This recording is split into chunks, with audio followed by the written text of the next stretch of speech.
Hello, and yes, today we're going to be doing something a little different on this stream. Uh, I got inspired to do this after watching the Tiefling VTuber Melissa's uh, streams where she builds a D&D character. And I figured I could do something like that. So yeah, we're gonna be building a character that it's a concept that I came up with when I was on the way back from my vacation. Keep in mind this is not a serious build at all. It's more of a way to look at some of the more abstract concepts behind what makes a Disney princess, uh, and how that could possibly be applied to a D&D character. Because I thought it would be a fun character to play. Because you've it's like because when you look at it, there are some things that these characters do that are that look like they would be really useful in an adventuring context. So yes, we're for so let's take so like a lot of characters will get we're gonna be I believe it's I'm trying to decide on a level that we'll be starting with. So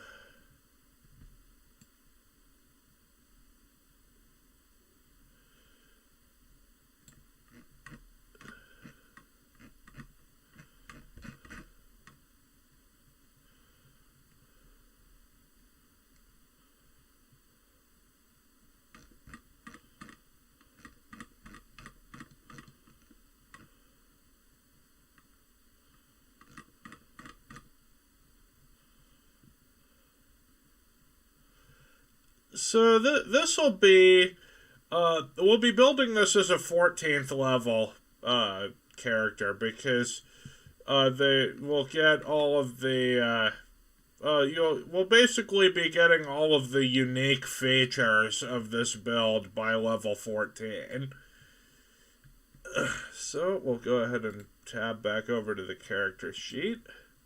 So the first thing we're gonna pick for the characters their race, and so obviously we're gonna have to go with variant human for this. Not only because the vast majority of Disney princesses are humans, but also because variant human gets that bonus feat and skill proficiency, and that's just really pretty great. We'll be using standard array for the stats, so that will give you the numbers 15, 14, 13, 12, 10, and 8 to distribute as you like. I'll be using standard array for all of the characters that I'm building with this. That I'll be building on this series. I don't know. So the first thing, we're gonna have her be a variant human, and for her class, we're going to pick druid because with the whole a lot of Disney princesses have that whole kind of one with nature kind of thing. So yes. Her background, obviously, noble is gonna be your, is gonna be what we would pick. Alignment, they're pretty much all lawful good, aren't they? So yes, Alright, so at level 14, if we check our player's handbook,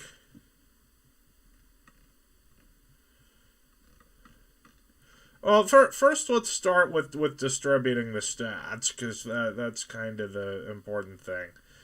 Hold on.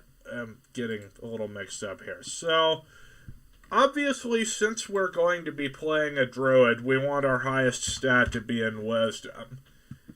Our second highest, we're going to put in charisma, because, you know, it's Disney princesses are they're charismatic. I mean, I guess. I mean, you know, they wouldn't really be a very compelling. They wouldn't be a really compelling major character if they weren't. Well, I mean, I get. I don't know. Would they? I don't know. Okay, so the 13 we're gonna put in Constitution because, you know, making Constitution a dump stat is a recipe for disaster. We'll put the 12 in. We'll go ahead and put the 12 in Intelligence. And then we will have. We'll put the 10 in Dexterity, so she at least doesn't have a negative initiative score. And the 8 we'll go ahead and put in Strength, because and I have a good reason for that. There will be aspects of this build that work around that. So, proficiency bonus at level at 14th level, you have. Let me just get back to the page for Druid real quick.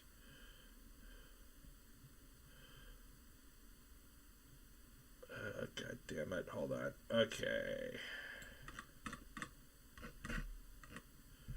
So at 14th level, you have you have a proficiency bonus of +5. So we'll go ahead and put that in there.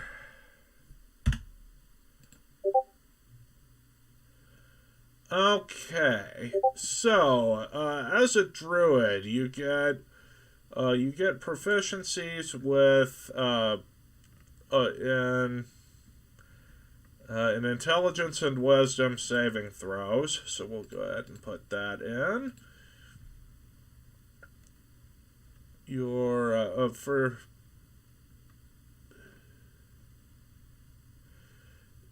That's another thing is that you know, you don't really you haven't really ever seen a Disney princess wear armor made of metal. You know, they usually just wear like dresses or something. Or at least, I think Mulan is really the only Disney princess I know of that has worn metal armor at any point. But that's that. Although maybe I don't know if it was metal armor because, yeah, I'm not really up on the state of Chinese military equipment of that time, but it might not have been metal. It probably would have been. I guess it would depend on whether they had access to decent iron ore. It might have been just hardened leather and maybe wood. I don't know.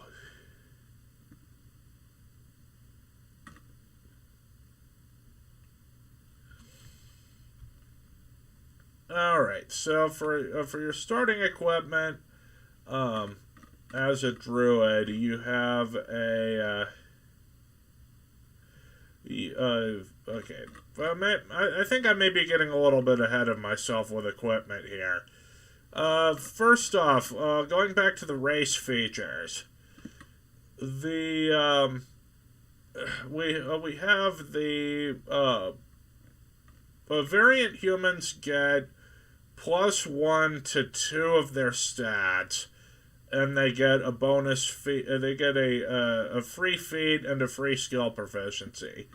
So for our two stats to increase by 1 each, we're gonna go with Wisdom to bump that modifier up to a +3, and we'll go with Constitution to bump that up to a +2.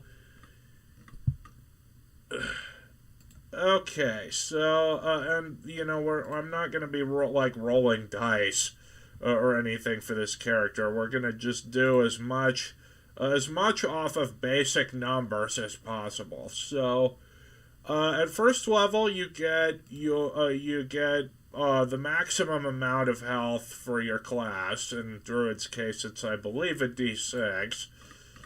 So that would be... Wait, why am I up on the cleric section? Okay. Oh, it's 1d8. That's actually not bad for a caster. So you get 8 plus your Constitution modifier in hit points. And for every level above first, we're going to be taking the average increase, which is 5 plus Constitution modifier. So let's... so 7 times 13...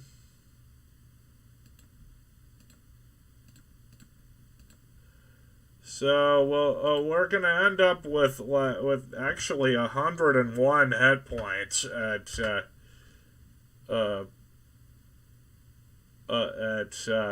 14th level, and if I end up increasing my Constitution modifier at all, going off of ability score increases, I'll update the hit point total accordingly. So you may think of Disney princesses as frail and damsels in distress, but remember that Meg from Hercules is also a Disney princess. So and she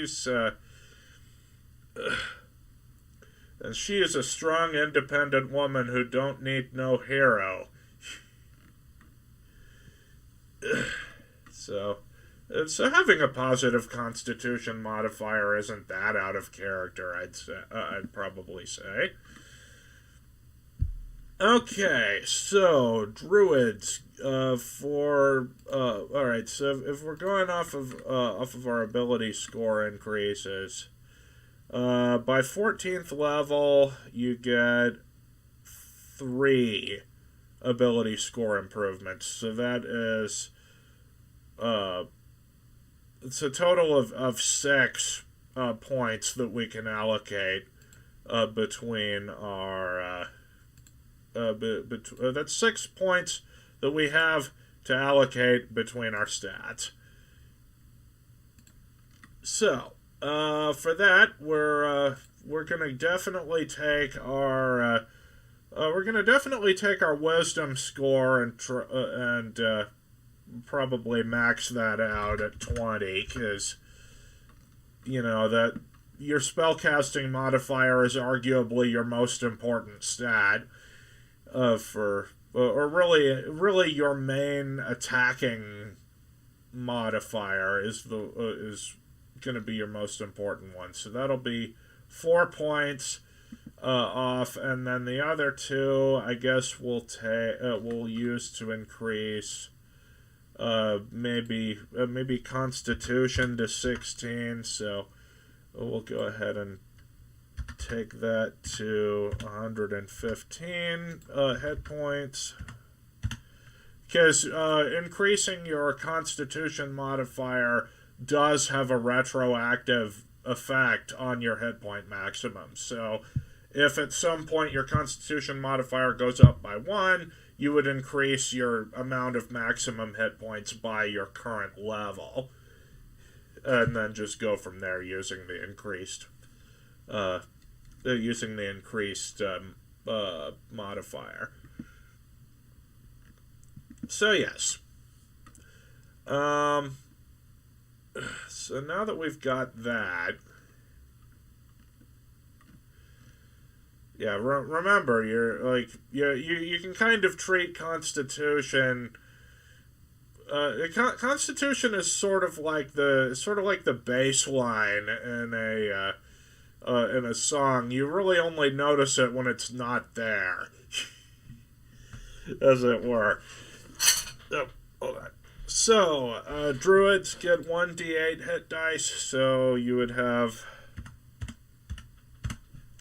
14d8.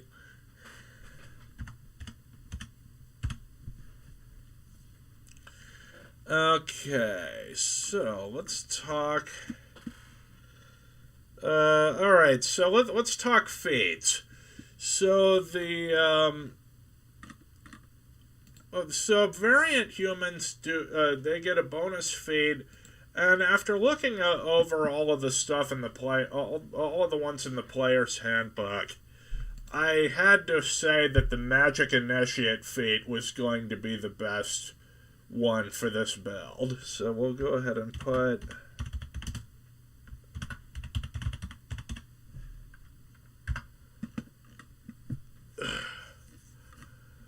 what Magic Initiate does is you get when you take Magic Initiate feat, you pick a spellcasting class, either Wizard, Sorcerer, Warlock, Cleric, Druid, or Bard.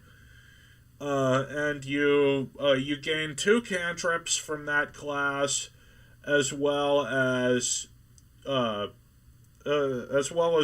single first level spell that you can cast once per day using the feature. But if you happen to have spell slots of that class, you can also use them to cast the spell that you get from Magic Initiate. But since we're not multi-classing, we're not gonna.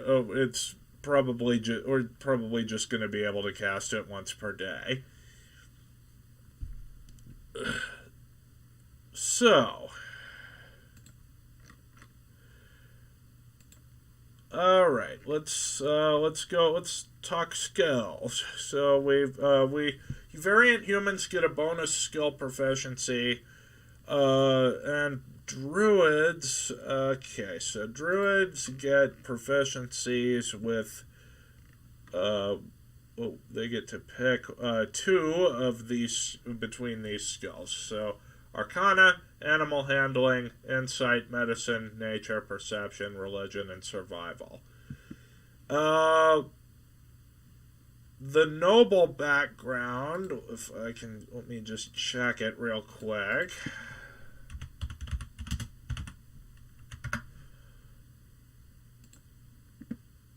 Okay, so the noble background gives you proficiencies with history and persuasion. So we'll go ahead and tick those 2 boxes. So so obviously the animal handling is going to be one of our skills. I know it looks like +1, but it's actually +10, because we have that banger wisdom modifier of +5. And I'm thinking probably let's see, what should our other skill be? Maybe.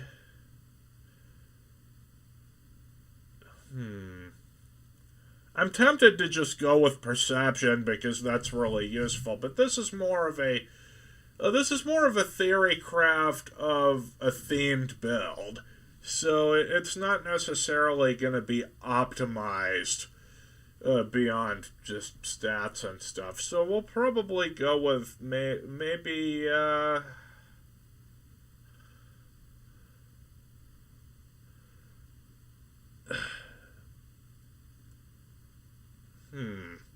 Well, I'm having a kind of a tough time picking the other one. Maybe we'd go with religion, since God save the Queen and all that. I don't know. Perhaps, maybe Arcana, although I can't really think of very many Disney princesses that have experience in the magical arts. Insight wouldn't be it because a lot of them tend to kind of be terrible judges of character. I mean, how else would Jafar have been able to go unchecked for so long in the court of Agrabah, given how much pull Jasmine had? Um, well, maybe I don't know. I'm leaning towards either religion or nature, because the that's you that's yeah. I'm not sure. So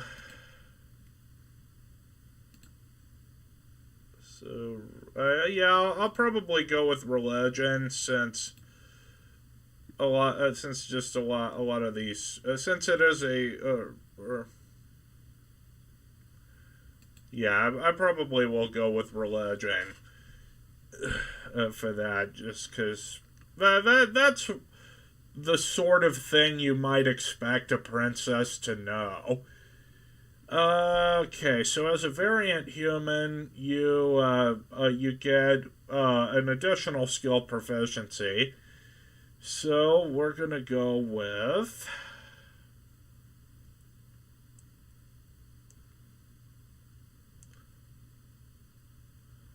Let's see, what should we go with? Maybe.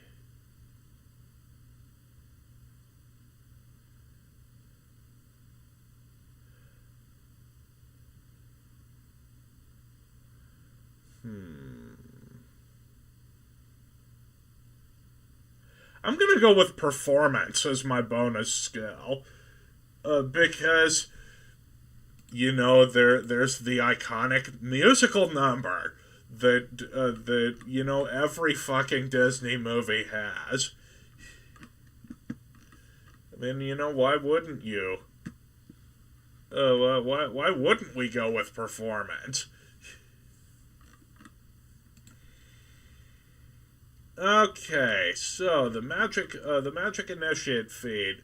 We're going to multi-class into cleric because, for one thing, that's the only other wisdom caster in the game.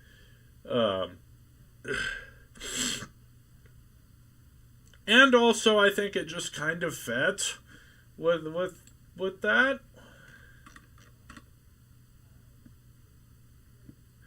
So, all right. So for our let's pick our druid cantrips first. So at 14th level, 4 druid cantrips. So we're gonna pick from the. Well, crap. The druid section doesn't actually list the spells. Let me just.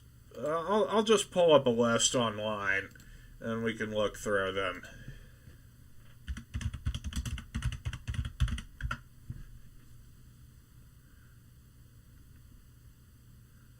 So the D&D 5e Wikidot, I think, is a good way to go with this. All right. So, what druid cantrips might a Disney princess realistically have? So the first one that jumps out to me, which it might not for anyone else, but it does to me for a couple of reasons. The first one we're going to go with is Shillelagh. And yes, that is how that's pronounced. It's a Gaelic word. I forget what it means.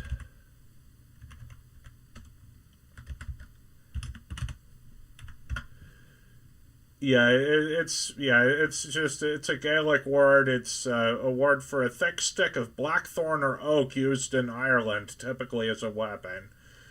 And you might not think of Shillelagh as a particularly princessy spell, because what princess is going around whacking people with a stick? But you remember that training montage in Mulan?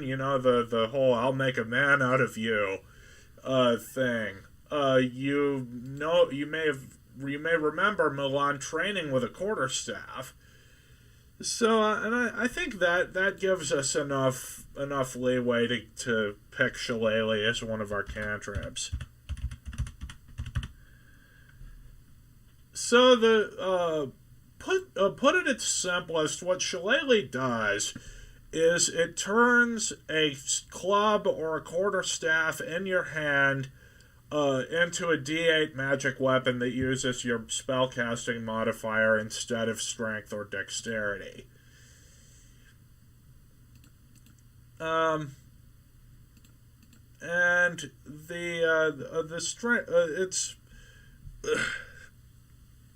it's a really great spell to have for pretty much any druid building, and also nature clerics, because they're a little bit more of a martial class.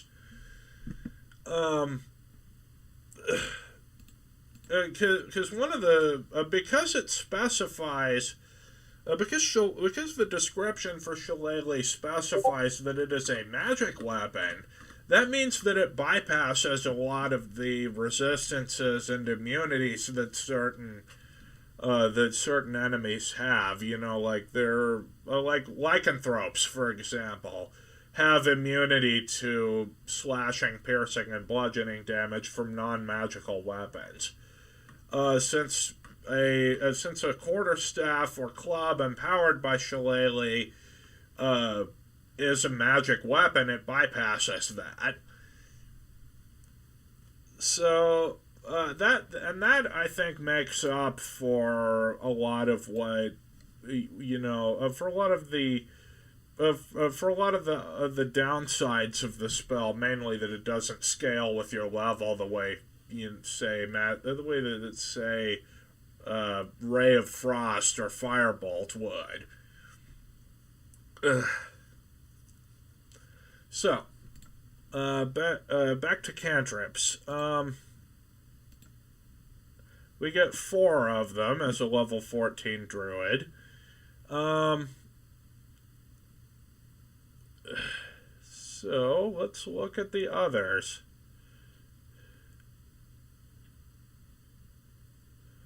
This first one is we're definitely going to want to pick up guidance, because that seems like an appropriately princessy thing to be able to do. You're sort of you're sort of pointing out the enemy's weak spots and commanding your followers to go and attack those weak spots. It says you touch one willing creature once before the spell ends. The target can roll a d4 and add the number rolled to one ability check of its choice, which is a really great thing to have.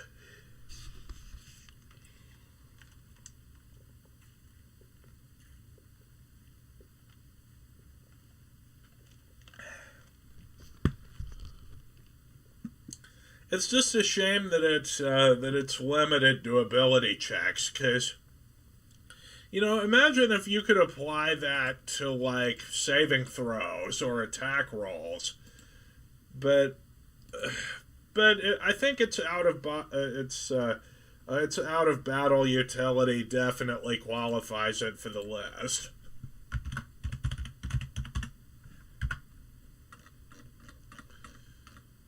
Oh yeah, and I forgot to.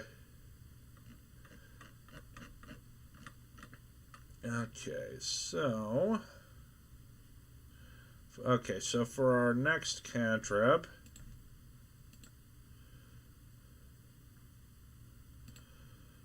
Let's take a look at.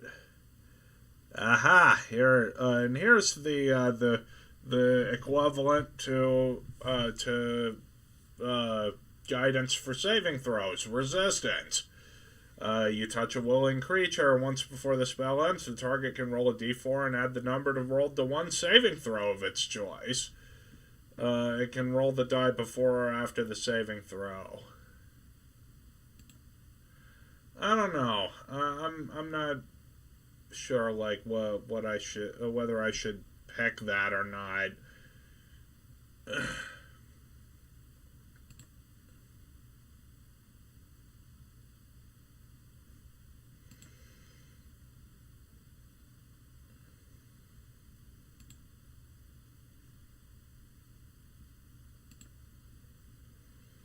Okay, let's see here.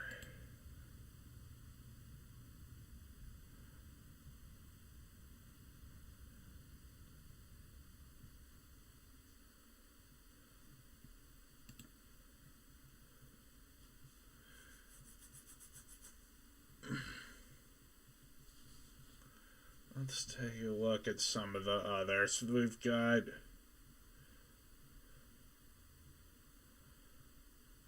there's Mold Earth.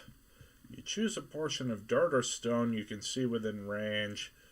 Fits within a 5-foot cube. If you target an area of loose earth, you can instantly excavate it, move it along the ground, and deposit it up to 5 feet away. You cause shapes, colors, or both to appear on the dirt or stone. Or if the dirt or stone you target is on the ground, you cause it to become difficult terrain.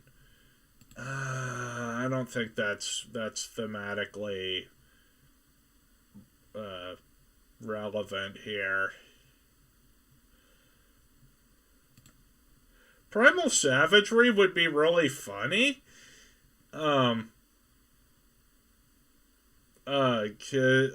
Is just the idea of a Disney princess deciding that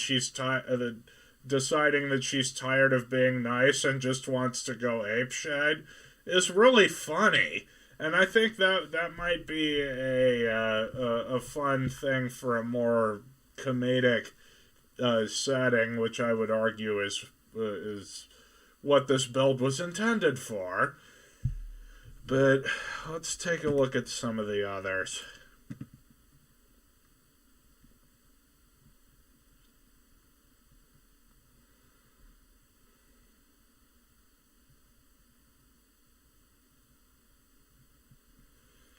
Gust is a pretty cool one. Let's see. There's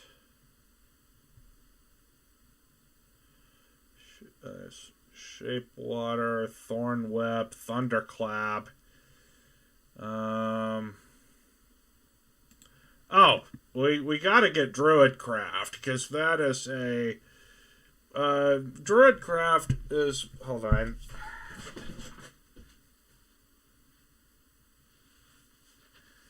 Druidcraft is one of the is basically a more naturey version of prestidigitation. So instead of doing stuff like cleaning things or heating, chilling, or flavoring non-living matter, what it does instead is it can do stuff like make flowers bloom or predict the weather at your location for the next 24 hours, which is, I think that makes it worth that makes Druidcraft worth taking, regardless of what you're actually doing, regardless of what your actual build is. So we'll go ahead and put in Druidcraft as one of our cantrips. Alright, let's see here. What about Infestation doesn't really sound very princessy. Disney princesses tend to give off an air of elegance and, importantly, cleanliness, and I don't think a spell called Infestation would work very well. Um,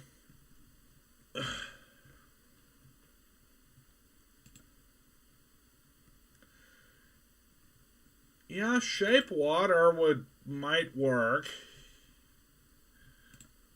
There's also Thorn Web, which I guess maybe.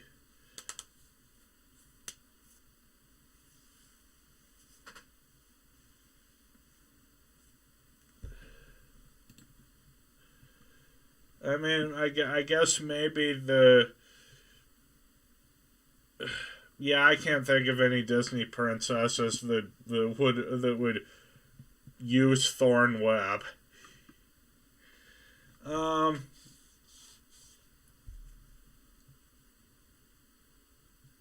so let's see. What do we have there? Poison spray doesn't sound very dignified either.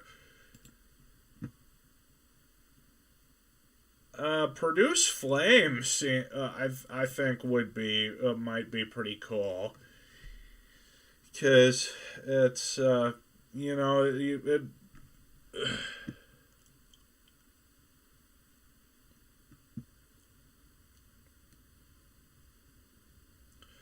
So produce flame.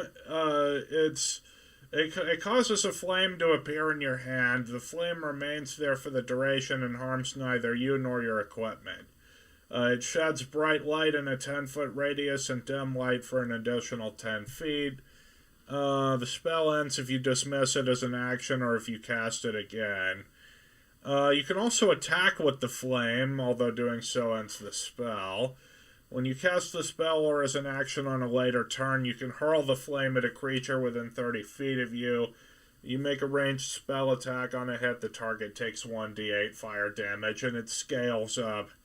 At the current level, it would deal 3d8, which is actually pretty respectable, I would think. I mean, considering that it's basic. It's like a more useful version of Firebolt. Because I think Firebolt does the same damage. Let me.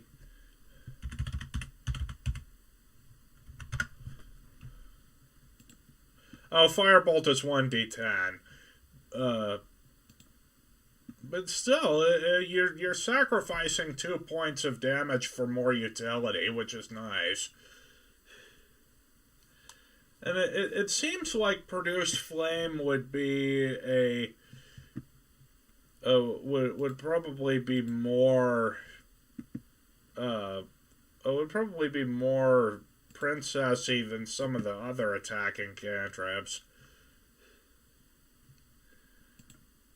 Although, we could go with Frostbite, because, Elsa and her icy magic. You cause numbing frost to form on one creature that you can see within range. The target must make a Constitution saving throw. On a failed save, the target takes 1d6 cold damage, and it has disadvantage on the next weapon attack roll it makes before the end of its next turn. It's pretty weak damage-wise, but the ability to impose disadvantage on attack rolls is very nice. So, I think we're probably going to go with Frostbite for that.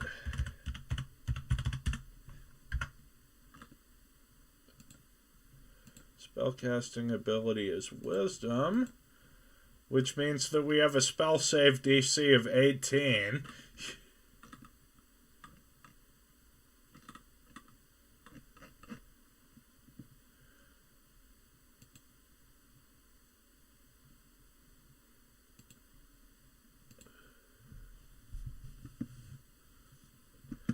So it's unless an enemy has a ridiculous bonus to saving throws, they're pretty much always gonna fail that.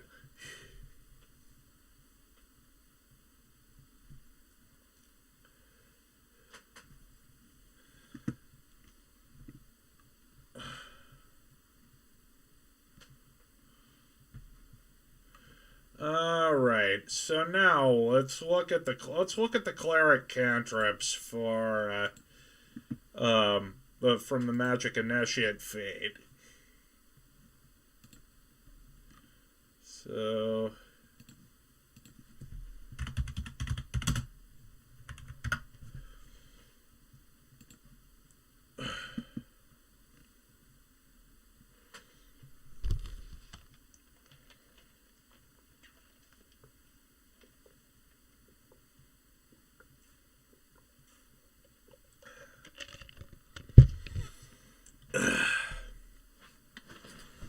all right.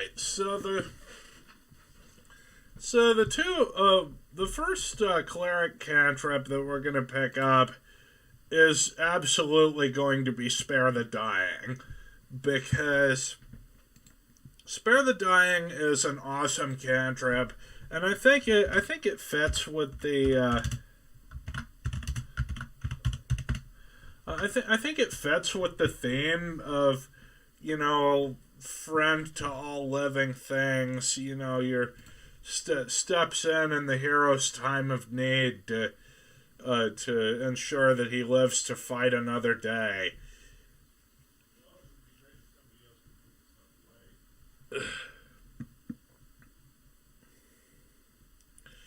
Um, and for the other one, I'm probably gonna go with mending for the other one, just because it's mending is like the first pick for any utility caster,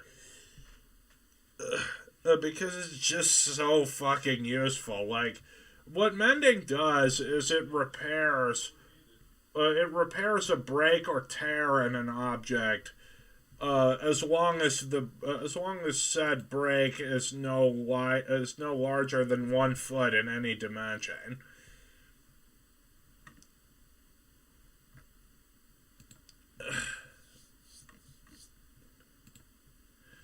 All right, so we've got our cantrips.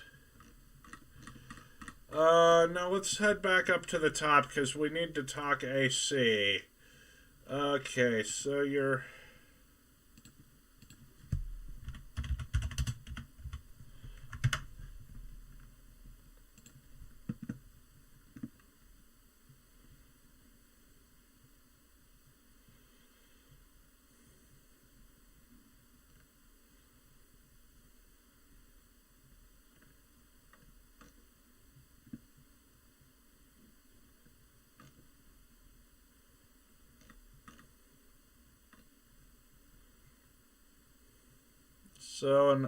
So your armor class is 11 plus your dexterity modifier.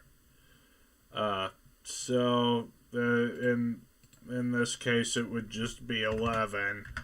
Um,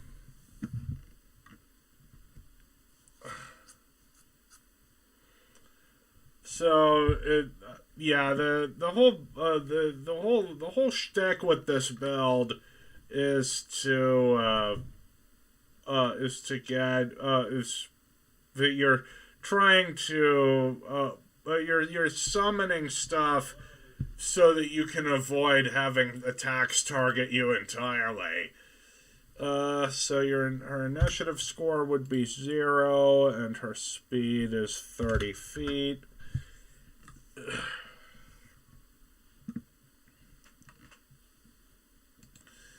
Alright, so back to spells.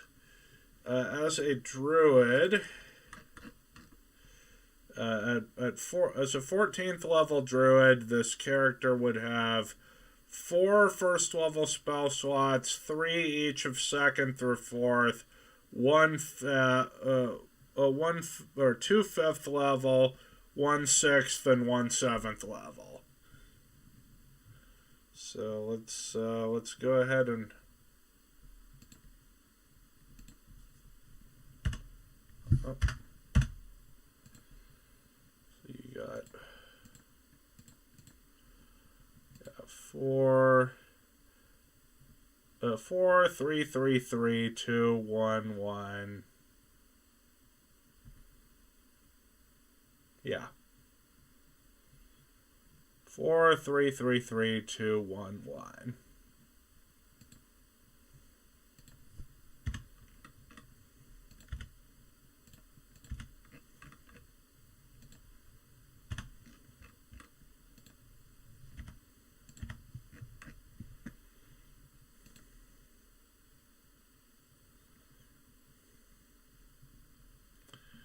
All right. So and you gain, I believe you get 2 spells per level.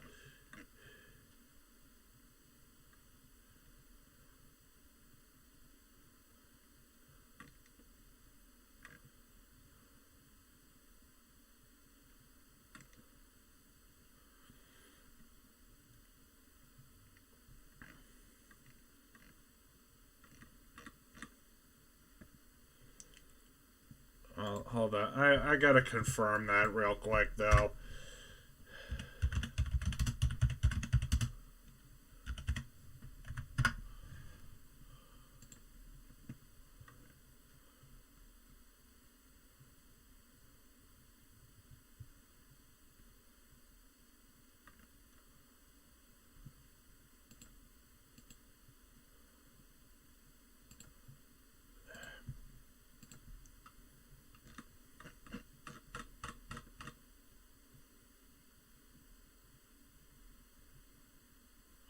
So, it seems like druids are like clerics in that they don't like learn they don't like learn X number of spells per level the way that like wizards and sorcerers do.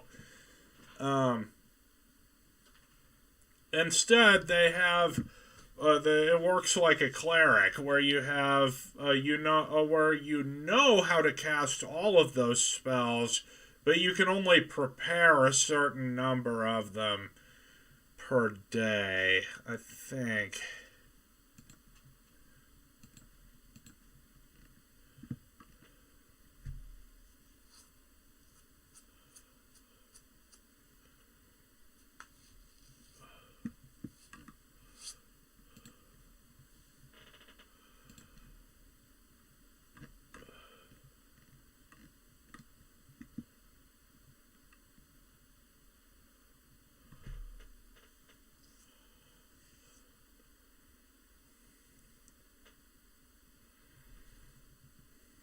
Yeah, so with each with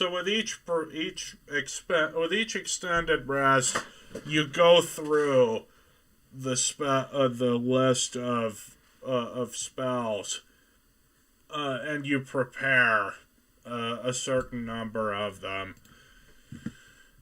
So, okay, so you've got. And you can prepare as many spells as you have slots for. So for first level spells, we'll put down. Yeah, we get to put down 4 of them. Alright, so for the first one, we're absolutely going to go with animal friendship, because that's kind of their thing. The spell lets you convince a beast you mean it no harm. I must see and hear you. If the beast's intelligence is 4 or higher, the spell fails. Otherwise, the beast must succeed on a wisdom saving throw or be charmed by you for the spell's duration. If you or one of your companions harms the target, the spell ends. So, yeah, we're absolutely going to pick up animal friendship for this.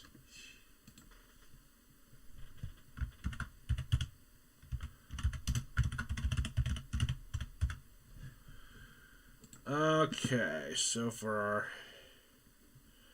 our second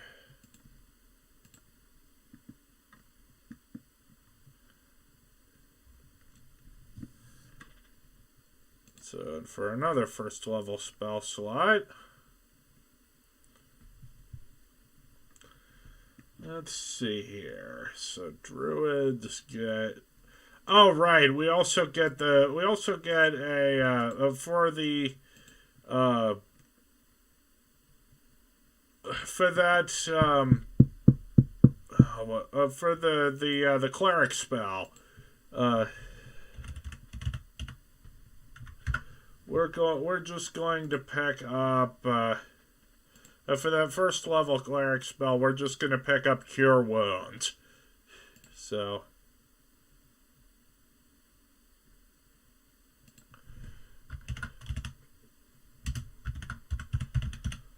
From the Magic Initiate feed. And with the spell that you get from Magic Initiate, it doesn't count against your spells known, and you always have it prepared. So, for our second one, let's go with.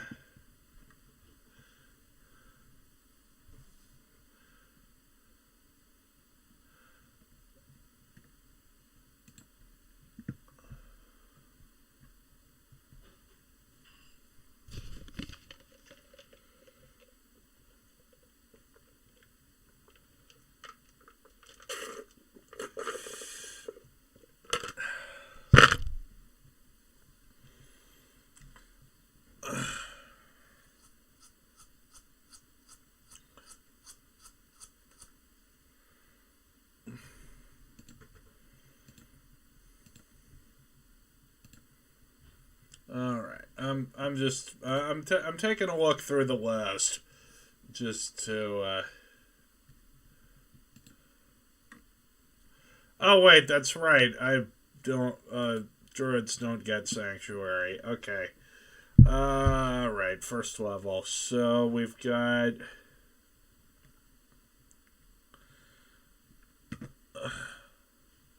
Charm person seems like a pretty Disney princessy thing. Although then again, over Jedi mind tricks doesn't seem like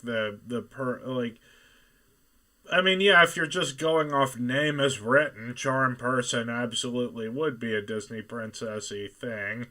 But the way it works in the description is you're basically overriding that creature's free will to make it not attack you. That's pretty.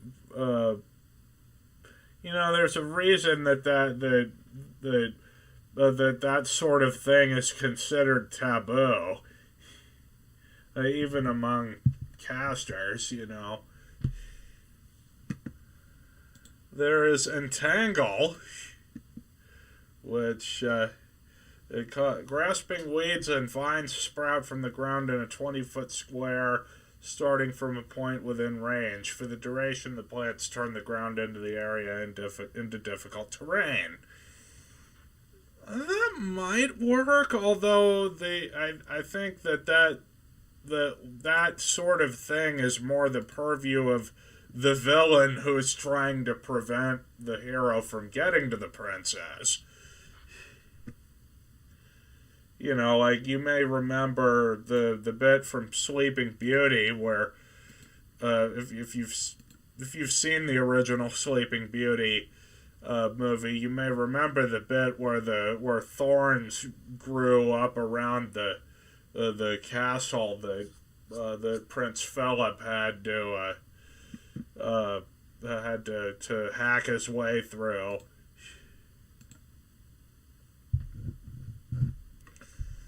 So, we'll come back. So, let's see here. There's... Oh, wait. Cure Wounds is a druid spell as well as a cleric one. So, I guess we can... pick a different cleric spell. Yeah, cleric and druid have a lot of overlap because they're both wisdom casters. So, um, let's see here. Maybe purify food and drink. Man, if only Snow White had known that one. Um, that would have been a much shorter movie. Let's see here. Yeah, actually, I'm gonna go with Sanctuary for the cleric. Uh, for the magic initiate spell. Because Sanctuary is great for making it so that enemies won't attack a downed ally to try to kill them. You can cast Sanctuary, and then they would have to succeed on a Wisdom save, or have to target someone else.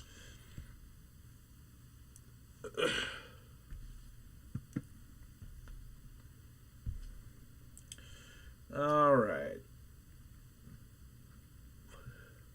So we'll do Cure Wounds as our second spell. All right. Let's go back to the list. So there we got. Let's see here. There's Goodberry is an interesting one. It's basically a better version of Create Food and Water. Because it says up to 10 berries appear in your hand and are infused with magic for the duration. A creature can use its action to eat one berry. Eating a berry restores 1 hit point, and the berry provides enough nourishment to sustain a creature for 1 day. Yeah, I know that that was one thing that I sort of took issue with when I saw the animated spell book. Or not, it wasn't the animated spellbook episode on it. It was a post where someone was saying how Goodberry could be really broken because it would allow you to instantly revive a downed teammate because the berry restores a single hit point. But the thing is, because of the rule of specific beats general, the spell the spell description for Goodberry specifically states that a creature uses its action to eat a berry, and when you're incapacitated, when you're unconscious or otherwise incapacitated, you can't take actions, so you can't eat the berry. All right, let's see here. What other druid spells do we have? Let's see. There's Healing Word. I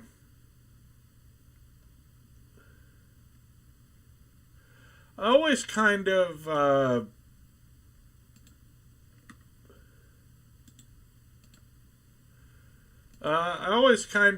pictured Healing Word as being more like a pep talk that invigorates your allies, which is why I really think that it is a bard spell. Okay, I was about to say since you could consider Healing Word to be like a reinvigorating pep talk, I was like, is this not a bard spell? But it is. So, all right, let's see here. There's Protection from Evil and Good. That seems pretty in keeping with the theme. It basically lets you use the power of racism to protect yourself against certain types of creatures. Aberrations, celestials, elementals, fae, fiends, and undead.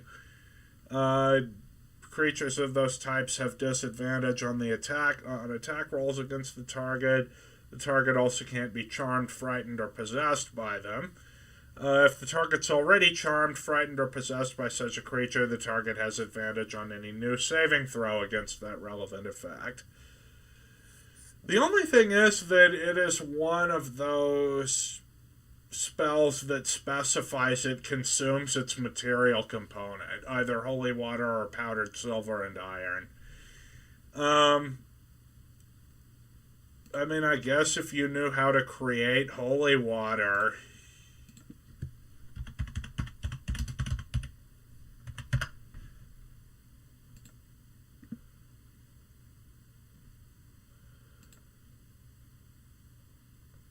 but you would need to actually multi-class into cleric to be able to create holy water for the spell. So, yeah, that's probably not going to be a very useful thing.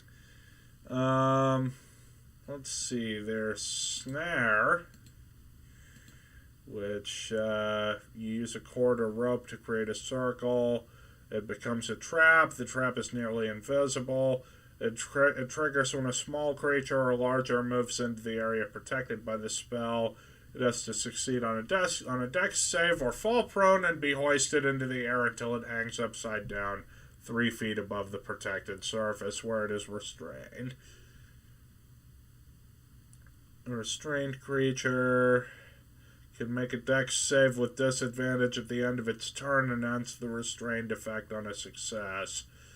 I feel like it's a bit of a non sequitur, but I feel like large creatures ought to have large or larger creatures ought to have the ought to have advantage on this on the saving throw against snare because you know, for one thing, the component only specifies 30 feet of cord or rope, and if you're a if that probably wouldn't go very far against a full-sized dragon, you know. Although it would be kind of funny to see one hanging upside down in the air like that, strung up like a Christmas ham. Anyway, let's dial back in. Yeah. Let's see here. There's detect magic might be useful. I don't see how it's relevant to the theme though.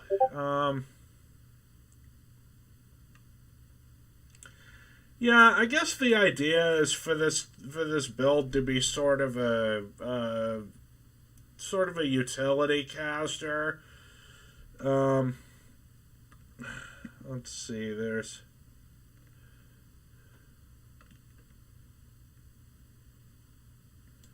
detect poison and disease. That might be useful. You know, if your character is a do-gooder or what have you. You could use it to detect sources of poisons or diseases to, you know, I don't know.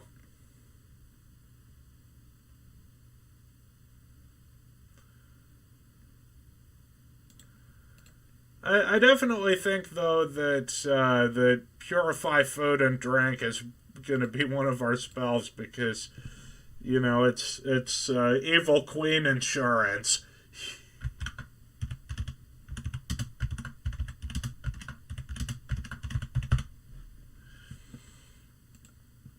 And I guess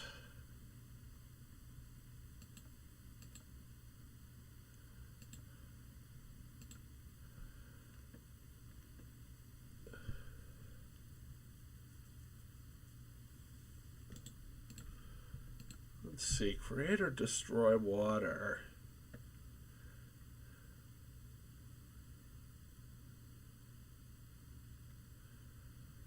You can create up to 10 gallons of clean water within range in an open container. Alternatively, the water falls as rain in a 30-foot cube within range, extinguishing exposed flames in the area.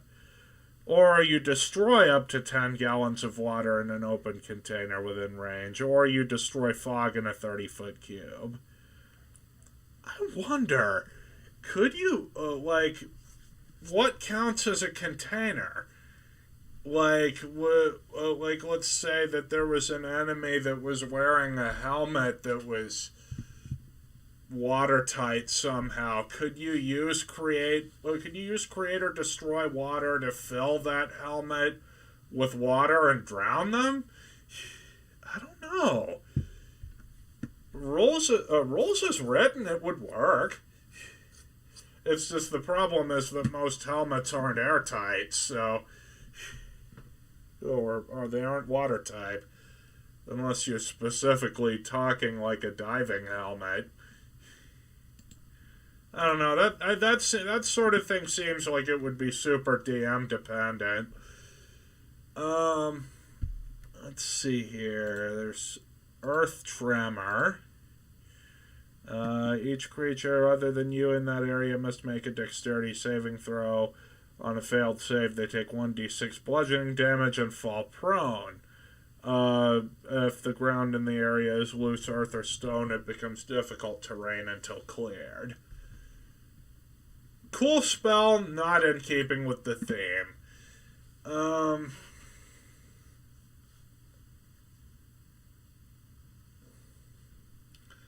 Well, I guess we could lean into Elsa again and go with Ice Knife. Although piercing somebody with an exploding icicle seems pretty brutal even for her. You know, even in the event where Elsa would be would be like would be unconcerned with actually hurting people. I don't know. This is still pretty brutal.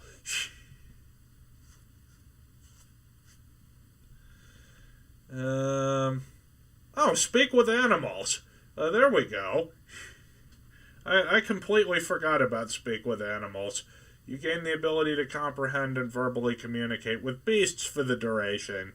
The knowledge and awareness of many beasts is limited by their intelligence, but at minimum, beasts can give you information about nearby locations and monsters, including whatever they can perceive or have perceived within the last day. You might be able to persuade a beast to perform a small favor for you at the DM's discretion. Yeah, let's go with that.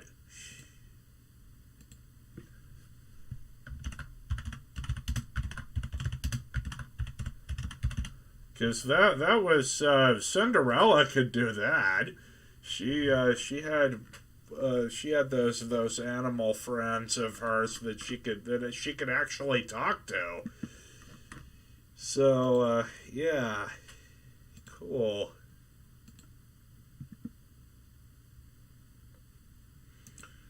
Okay. Yeah, if this build seems a little underpowered, that's because it kind of is. You know, it's not optimized for anyone. A lot of the abilities in this build are pretty situational, and they're really mostly there for flavor rather than for like actual usefulness or utility. I just did go with Shillelagh because it's one of my favorite, not just because, Mulan, but also because it's one of my favorite druid spells. And it's one that I think every druid should at least consider taking. Oh yes, I forgot to mention that this character is a Shepherd Circle druid. So before we go any further, let's go ahead and discuss what that means. So the Circle of the Shepherd is, I gotta scroll down to it. Hold on. Wait, what? Where is the Circle of the Shepherd? There's only two of them in the player's handbook. Hold on, I gotta look something up.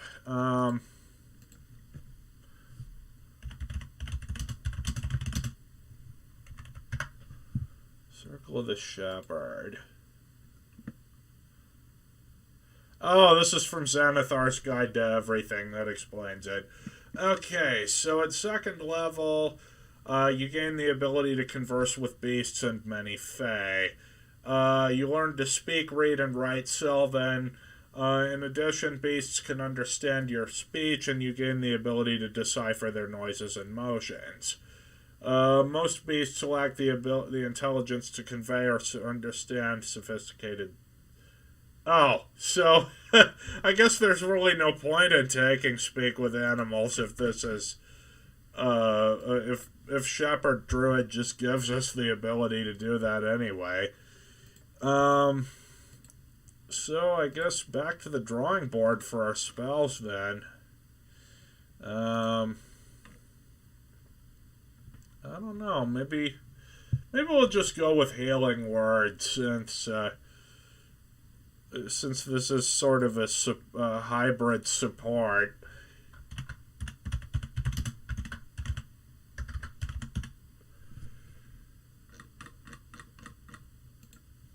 Okay, so, oh yes, for our language proficiencies, we're going to go with Common. We're going to have her be able to speak Dwarven because of Snow White.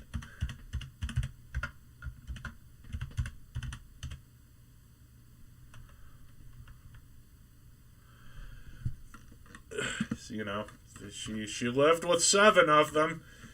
Okay, so as a shepherd, so I probably should have gone over this before I started picking spells.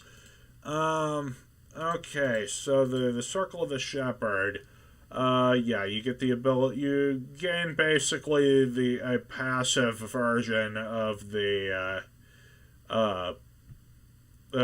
Speak with Animals spell. In addition to being able to understand Sylvan. Okay, Spirit Totem.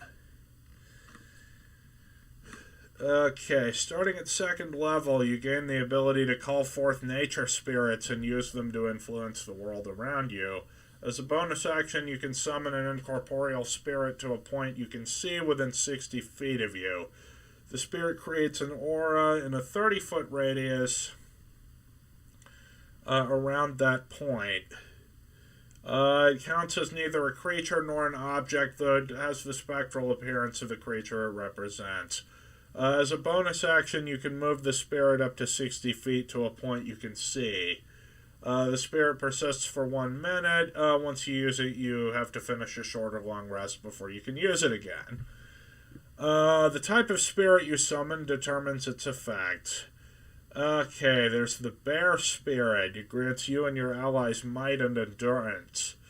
Each creature of your choice in the aura when the spirit appears gains temporary hit points equal to 5 plus your druid level. In addition, you and your allies gain advantage on strength checks and strength saving throws while in the aura. Then there's Hawk Spirit, which when in the aura, the creature can if a creature makes an attack roll against a target in the spirit's aura, you can use your reaction to grant advantage to the attack. In addition, you and your allies have advantage on perception checks. And then there's the Unicorn Spirit, which I think is the most princessy of the 3. It lends its protection. You and your allies gain advantage on all ability checks made to detect creatures in the spirit's aura. In addition, if you cast a spell using a spell slot that restores hit points, which we have several of,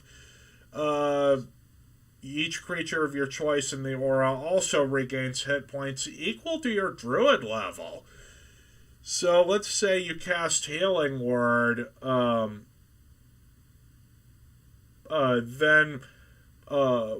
everyone in the then everyone you pick in the aura will, in her case, regain 14 hit points. That's fucking broken.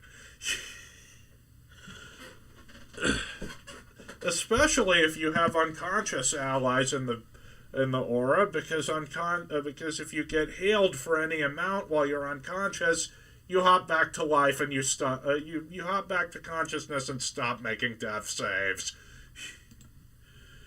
This is awesome. Uh, uh, so yeah, forget what I said about this being underpowered. This is fucking broken. Okay, so yes, we'll put down Spirit Totem.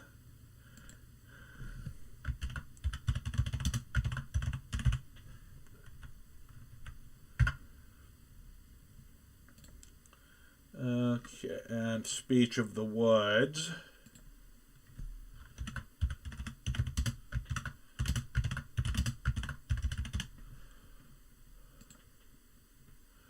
Alright.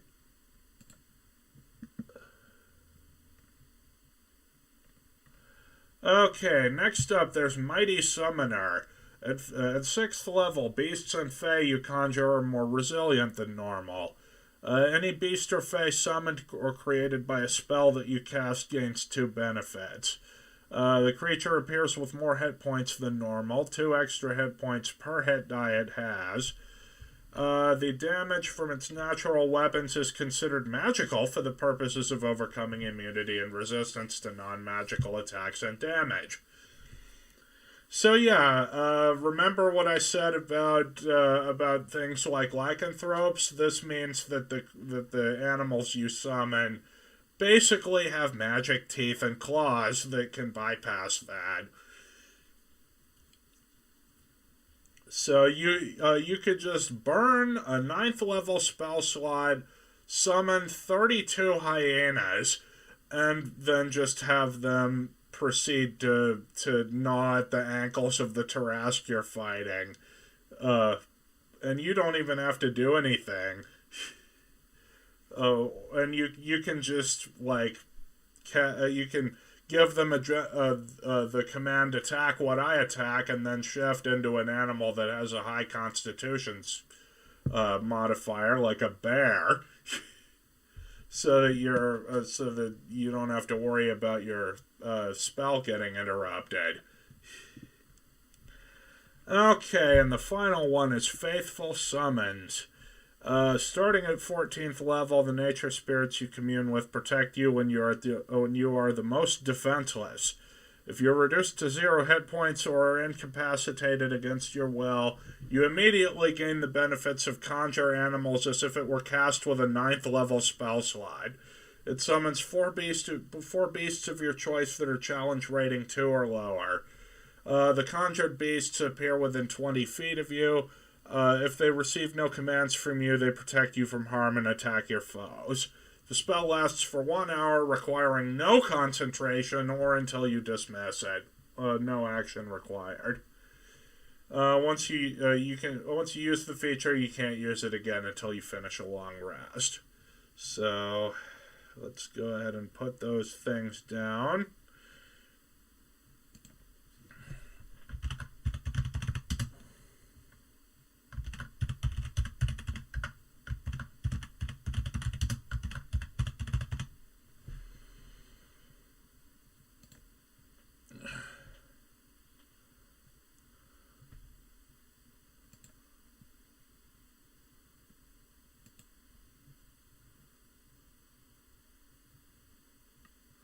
Yeah, oh yeah, I forgot about Guardian Spirit. When a beast or fae that you've summoned or created with a spell ends its turn in your spirit totem aura, the creature regains a number of hit points equal to half your druid level.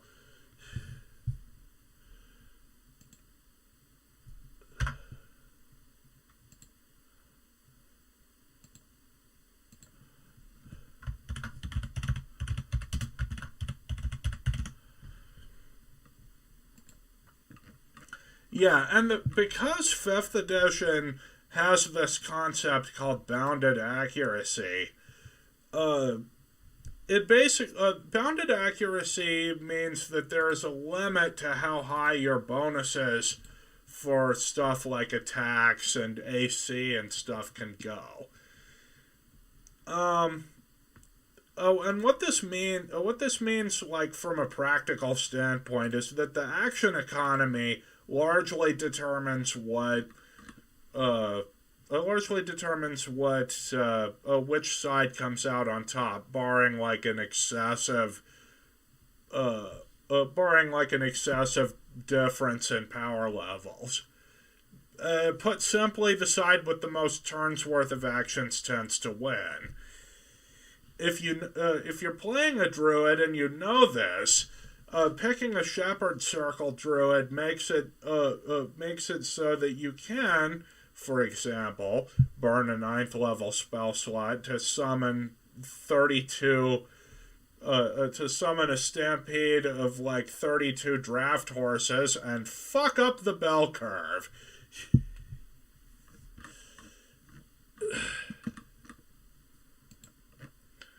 Okay, so back to spells. Um, so we've got our first level spells. Now let's go to our second level ones. We can prepare as many as we have spell slots for, so that's three of them. Okay, second level.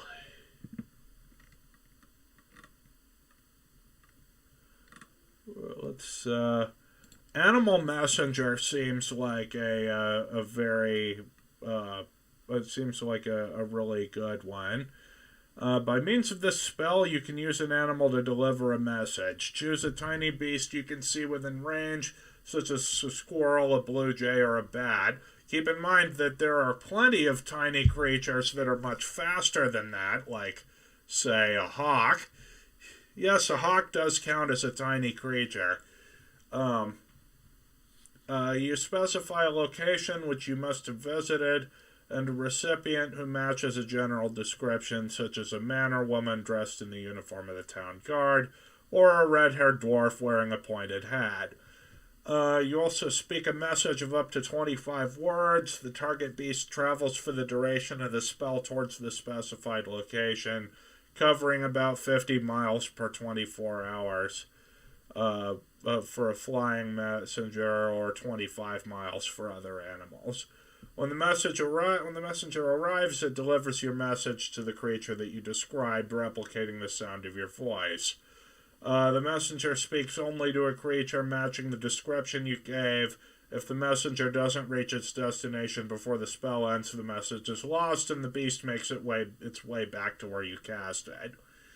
And you can upcast it at third level or higher to increase the duration of the spell by 48 hours for each slot level above second. Okay, this seems good, especially since it uses the same. Especially since it uses the same material component that Animal Friendship uses. So,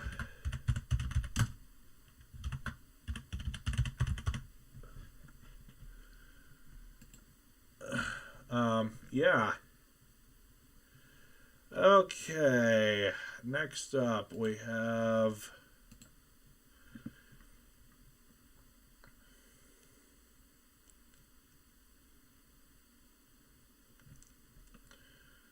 Let's see here. We've Enlarge Reduce.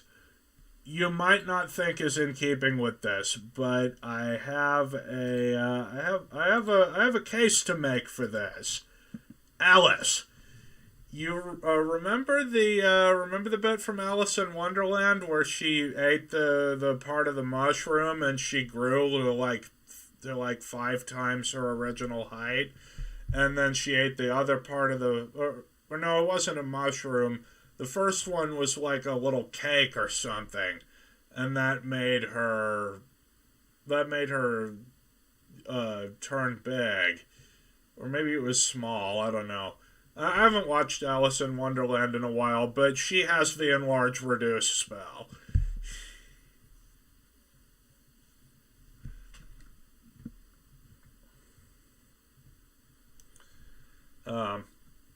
Or at the very least, she had a cake of enlarge. She she had gotten possession of a piece of cake with a glyph of warding inscribed on it that had enlarge reduce written into the glyph. So yeah, so we're definitely gonna go with enlarge reduce for this.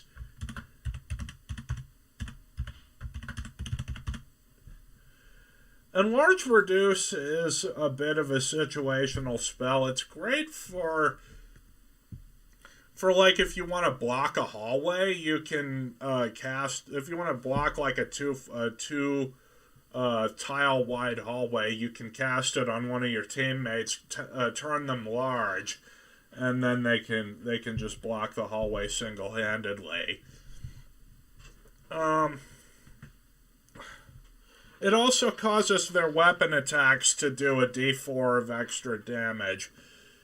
And it's a bit of a point of contention as to whether a large piece of equipment does the amount of damage that most large creatures' weapons do.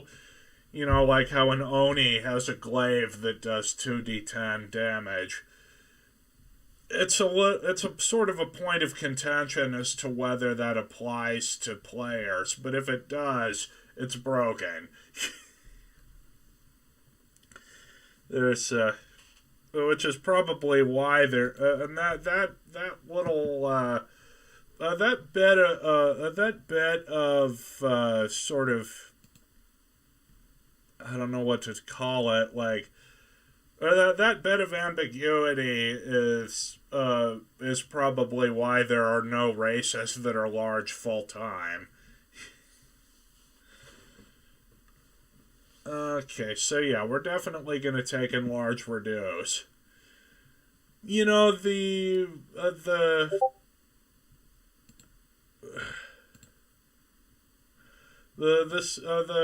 gremlin in me wants to take heat metal for this because it's a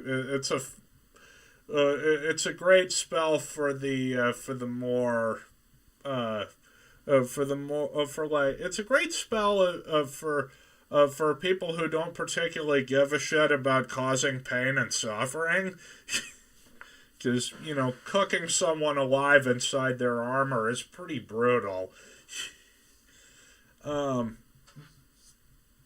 It's a great spell. It's not thematically appropriate for this, though. Although I think there are probably some Disney princesses out there who would actually totally use it. You know.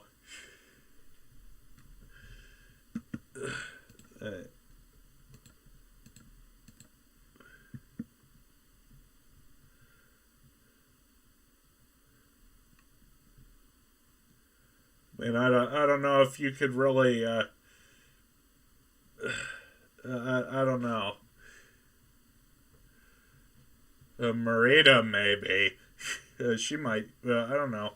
I haven't watched Brave, so I'm not particularly familiar with Marita's character, but.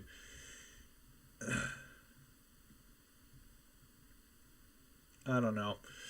But you know, the thing about heat metal being really brutal is that there are a lot of spells that you could argue are just as are just as kind of you could argue that a lot of spells are just as brutal, like acid splash, for example. Okay, dialing back in though. Let's take a look here. You got Healing Spirit. You call forth a nature spirit to soothe the wounded. The intangible spirit appears in a space in a 5-foot cube you can see within range. Until the spell ends, whenever you or a creature you can see moves into the spirit's space for the first time on a turn, or starts its turn there, you can cause the spirit to restore 1d6 hit points to that creature. No action required. As a bonus action on your turn, you can move the spirit up to 30 feet to a space you can see. The spirit can heal a number of times equal to 1 plus your spellcasting ability modifier, minimum of twice. After healing that number of times, the spirit disappears and the spell ends. That's pretty good. I'm on the fence as to whether it's actually, in keeping. I guess it might be. Let's see, there's Moonbeam. In the name of Saloon, I will punish you. A silvery beam of pale light shines down in a 5-foot radius, 40-foot high cylinder centered on a point within range. When a creature enters the spell's area for the first time or starts its turn there, it is engulfed in ghostly flames that cause searing pain, and it must make a Constitution save. It takes 2d10 radiant damage on a failed save or half as much on a successful one.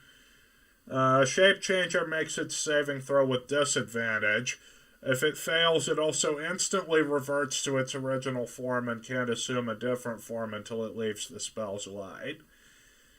On each of your turns, after you cast this spell, you can use an action to move the beam up to 60 feet in any direction. That's cool. Again, I'm not sure if it fits, really, because, that seems more like something like a Vigilant of Standar would use. Alright.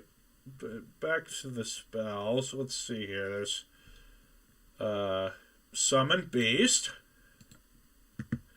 That'll be... you call forth a bestial spirit. It manifests in an unoccupied space that you see within range. It uses the bestial spirit stat block. You choose an environment, air, land, or water. It resembles an animal of choice native to that environment. It's an ally to you and your companions. In combat, the creature shares your initiative count, but it takes its turn immediately after yours.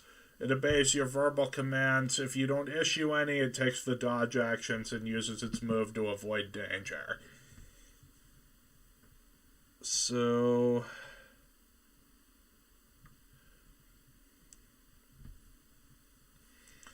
yeah, and it gets... land and water gets pack tactics, air gets flyby, and water gets water breathing.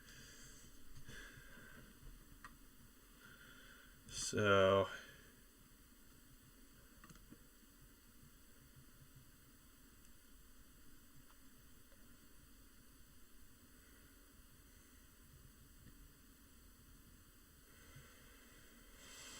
okay, yeah, I don't know.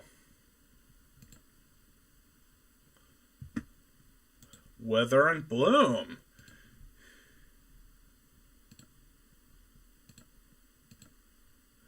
You invoke both death and life upon a 10-foot radius. Each creature of your choice in that area must make a Constitution saving throw, taking 2d6 necrotic damage on a failed save or half as much on a successful one. Non-magical vegetation in that area weathers. In addition, one creature of your choice in that area can spend and roll one of its unspent hit dice and regain a number of hit points equal to the roll plus your spellcasting ability modifier. Yeah, maybe. I don't know.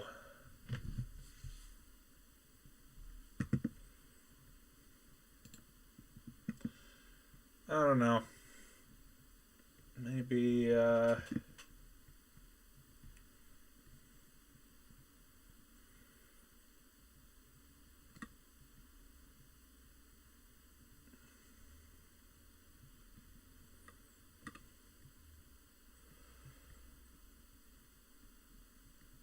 okay, I'm going to break from the theme a little bit. To pick up, I'm gonna specifically pick up Barkskin as my Or wait, am I looking in the? Yeah, okay. Yeah. I'm gonna pick up Bark Skin as my final second level spell slot because this this character's AC is just atrocious, and I think anything that we could do to you know to improve that is something that would be a good idea.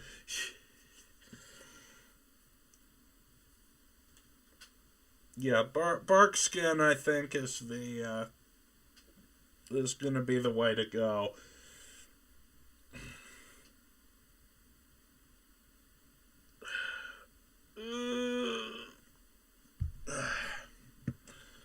Well, it's kind of hot in here.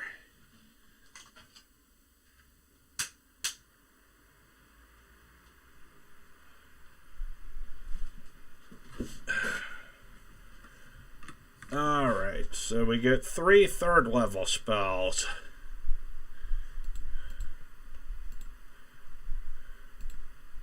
And keep in mind, you know all of these. You can just, you know all of the spells. You can just only have a number of them prepared equal. You can only have a number of them prepared equal to your spell slots.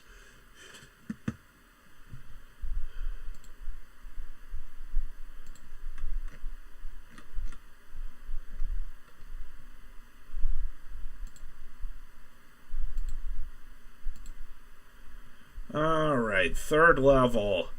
Absolutely, Conjure Animals is going to be our first one that we pick. Because Conjure Animals is the bread and butter of a shepherd druid.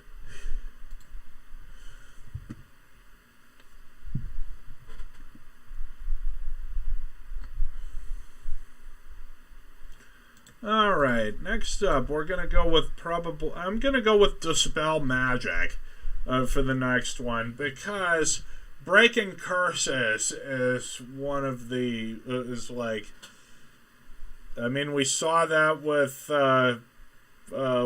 Belle in Beauty and the Beast.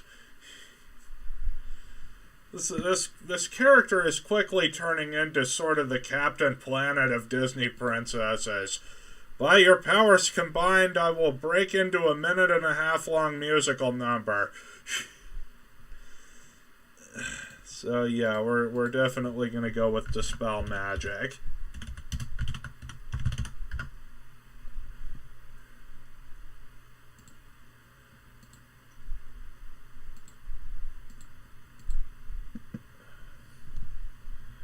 Alright, next up we have this one's a little bit macabre for this, but I think it fits. It's one of Sleeping Beauty's abilities, Feign Death. You touch a willing creature and put it into a cataleptic state that is indistinguishable from death. For the spell's duration, or until you use an action to touch the target and dismiss the spell, the target appears dead to all outward inspection, and the spell's used to determine the target's status. The target is blinded and incapacitated, and its speed drops to 0. The target has resistance to all damage except psychic. If the target is diseased or poisoned when you cast the spell, it becomes diseased or poisoned while under the spell's effect. They have no effect until the spell ends. So yeah, I could see like it's a death-like sleep. Although I guess you could argue that it's more that Maleficent cast Feign Death on Aurora. And if you wonder how I know all this, I have a little sister, and when she was a kid, we watched a lot of Disney movies.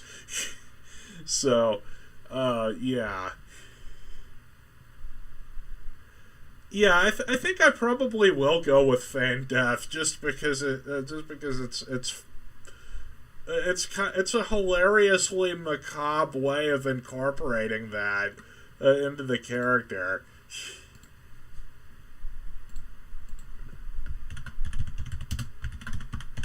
You turn other people into Sleeping Beauty. Alright, okay, 4th level.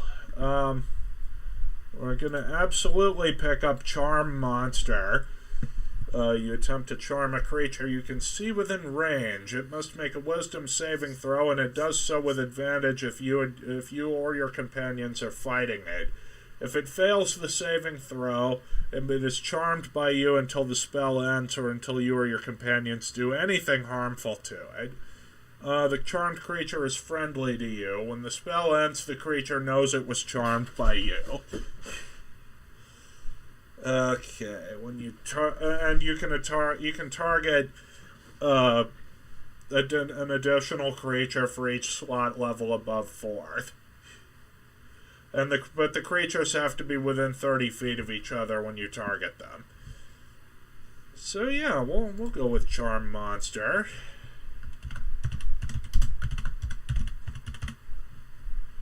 Yep, I'm a damsel. I'm in distress. I can handle this.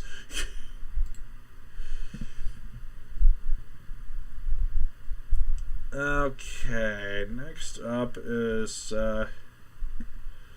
let's take a look here.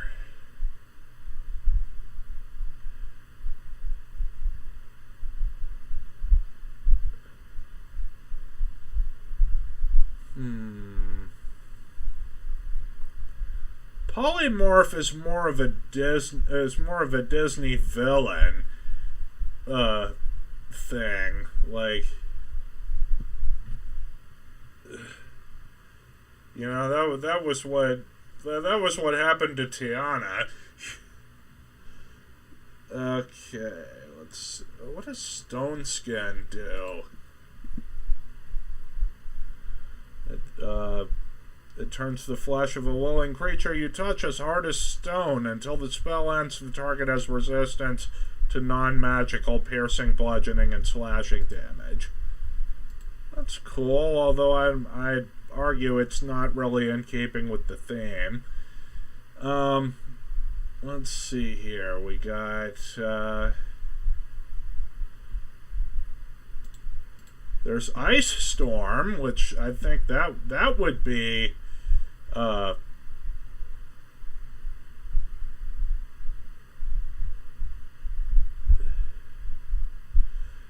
a hail of rock-hard ice pounds to the ground in a 20-foot radius.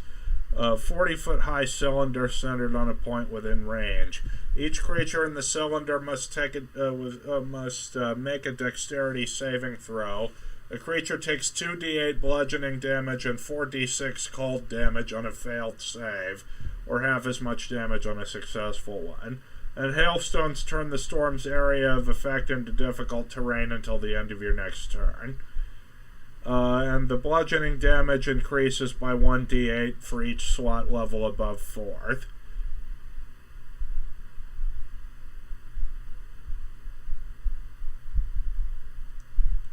Okay, yeah, I could see how that would work. 'Cause, again, I know I'm drawing from Elsa a lot for this, but you know, she's the Disney princess, arguably right now.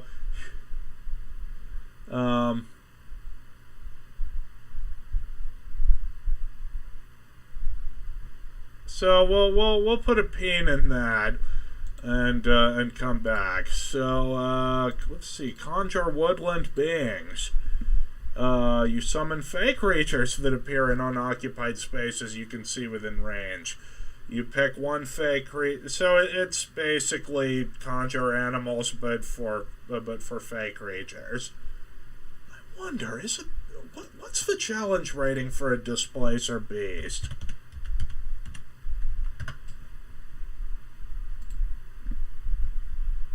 Oh, they're at CR of 3, so you can't summon one. That sucks.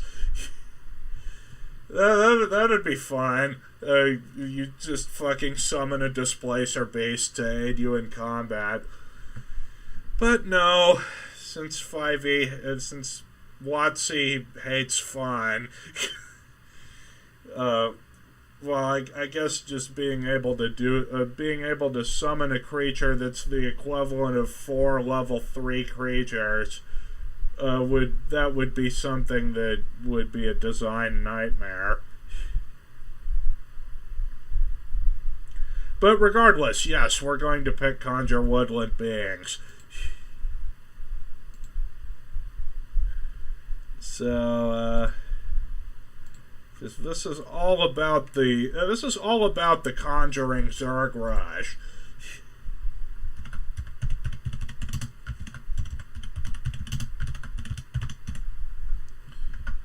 Because if you because you could potentially get stuff that could cast spells.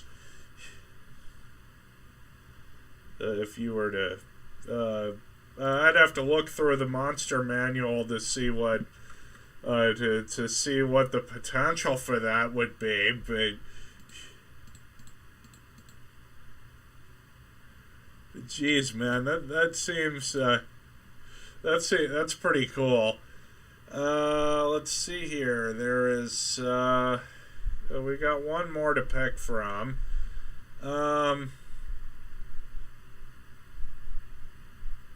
Let's see here. What about...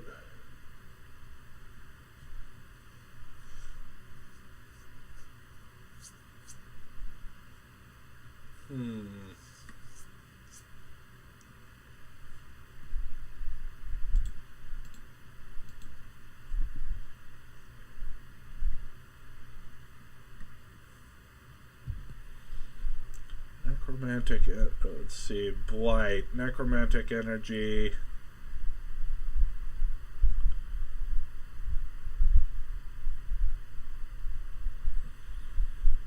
Yeah, that's not, that's a Disney villain spell right there. Alright, let's see here. What about...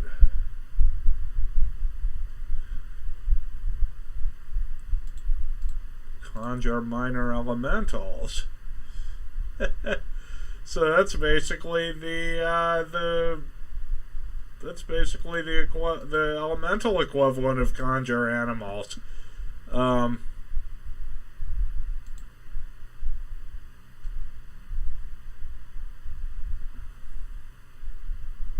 You can't get quite as many as you would with Conjure Animals, but again, it's not really in keeping with the character, so we're gonna ignore that. What about Confusion? Jedi Mind Tricks, not in keeping. Okay. I guess I could just go with Ice Storm and be done with the 4th level spells.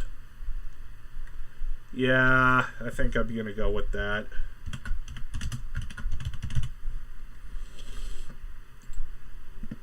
Okay, 5th level spells. Alright, so there we got...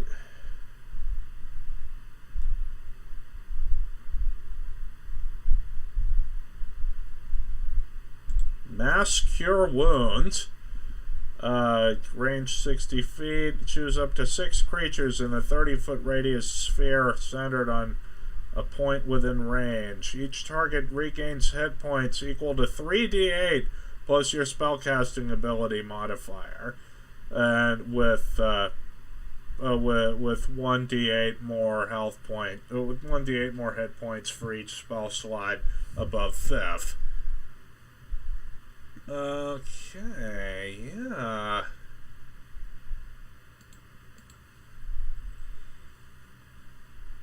Or maybe let's reincarnate do.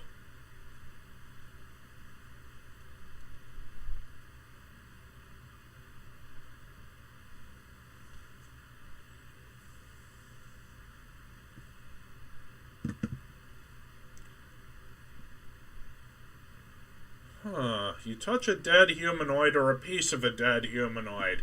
Provided that the creature has been dead no longer than 10 days, the spell forms a new adult body for it and then calls the soul to enter the body.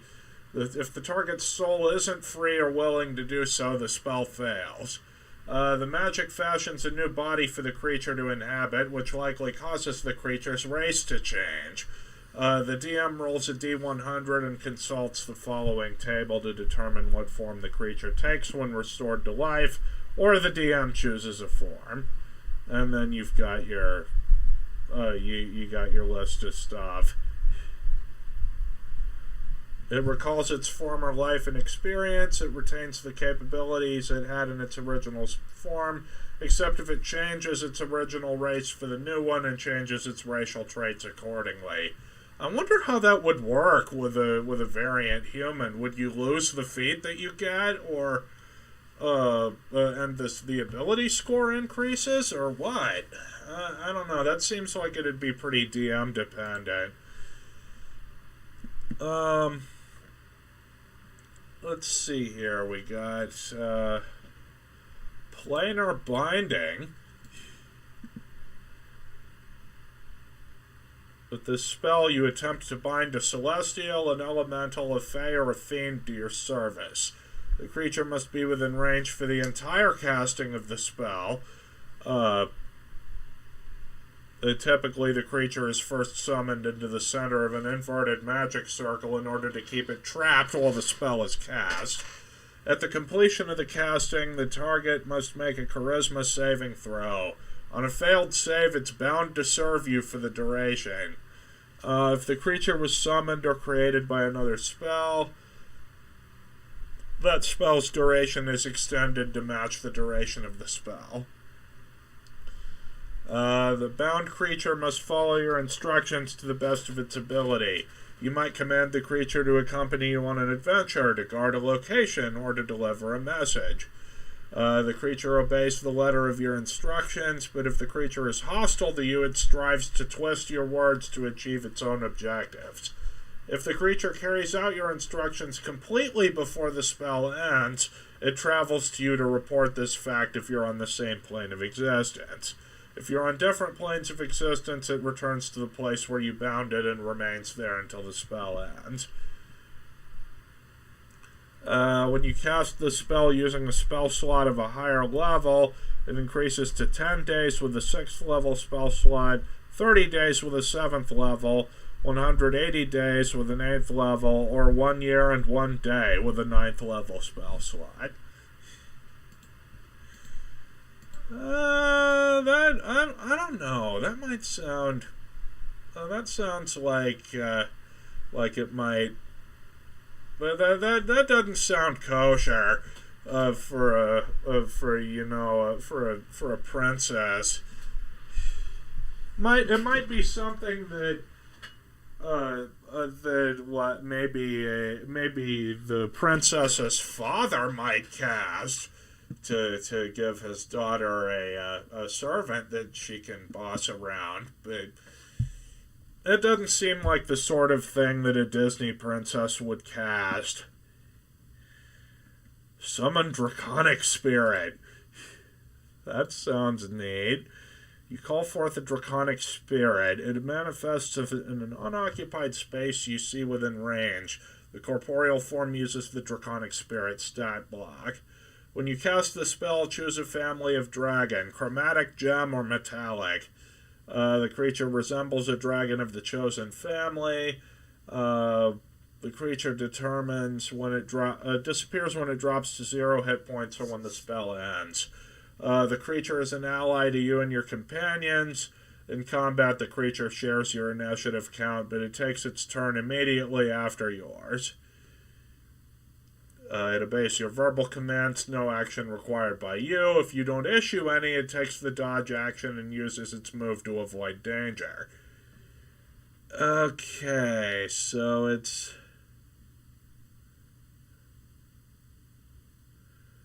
And it has everything that the...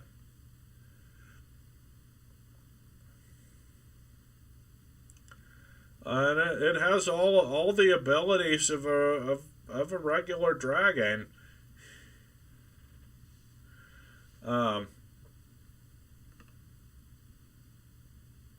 For chromatic metallic and you choose from a list of from with either chromatic and metallic or gem. For chromatic and metallic, you got acid, cold, fire, lightning, poison, and then for gem dragons, you got force, necrotic, psychic, radiant, and thunder. Well, I mean, it's a neat kind of thing with the sort of tropey,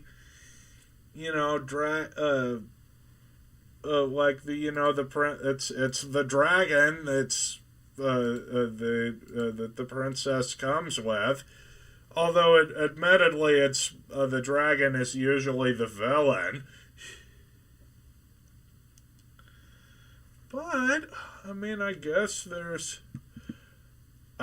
you could consider Mushu to be a valid target for this spell. You summon him as a red dragon. Or I guess probably more closely would be the Great Stone Dragon that Mushu was supposed to try to wake up. And that makes more sense because that dragon would have been a family spirit. So yeah, we're gonna go with that. It's not just because it's not just because it fits with the theme, but just because dragons. It's half of the game's name. Why not pick the spell?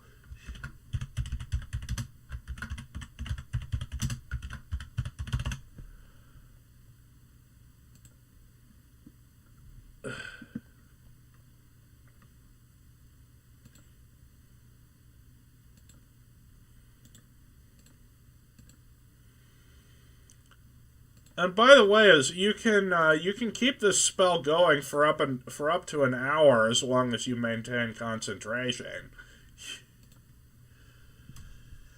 Okay, let's see. What's Maelstrom?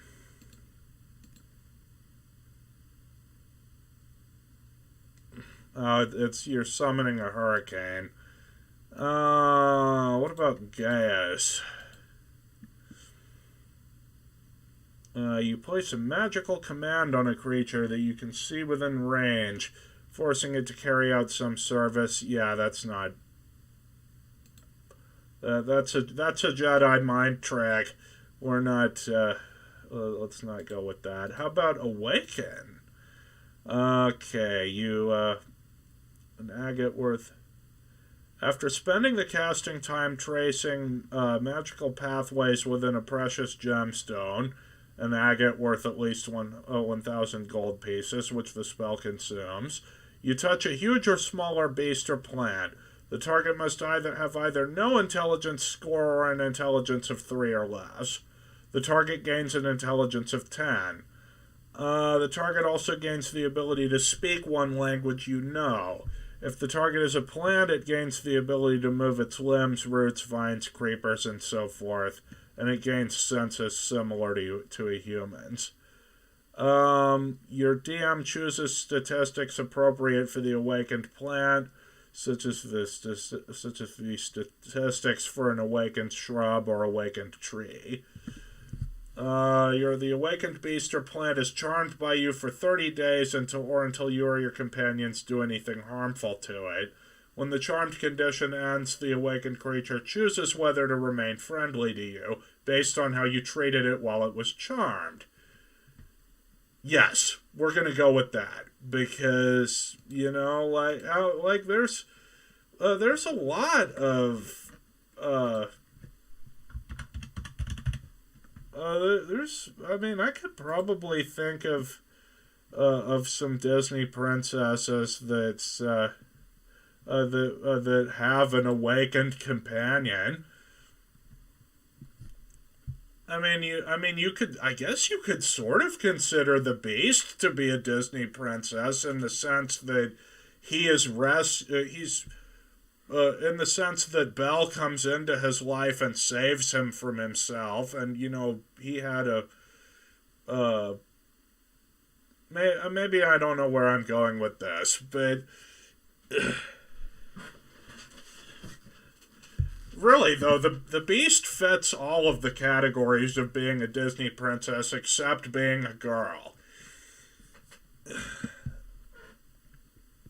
I mean, but his role is very much that of the Disney princess. But anyway, yeah, Awaken. It's yeah, yeah. Good night, Cravey. Yeah.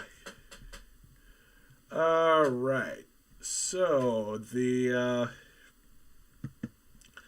yes, we're definitely gonna pick up Awaken for that, because that just seems so fitting,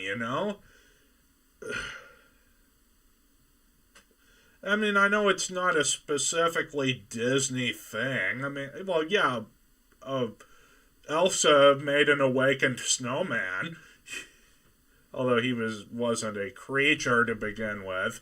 It was more like creating a simulacrum. But yeah, Awaken works. It's I'm trying to think of who else might have that. Like, what am I?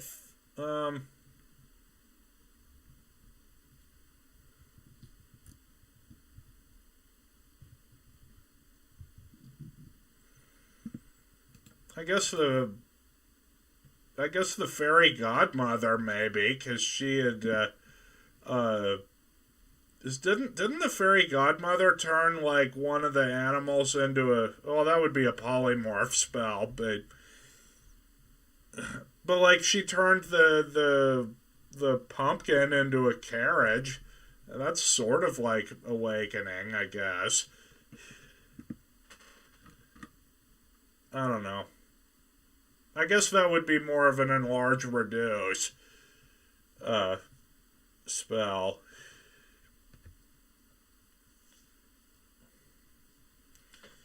Yeah, I don't know.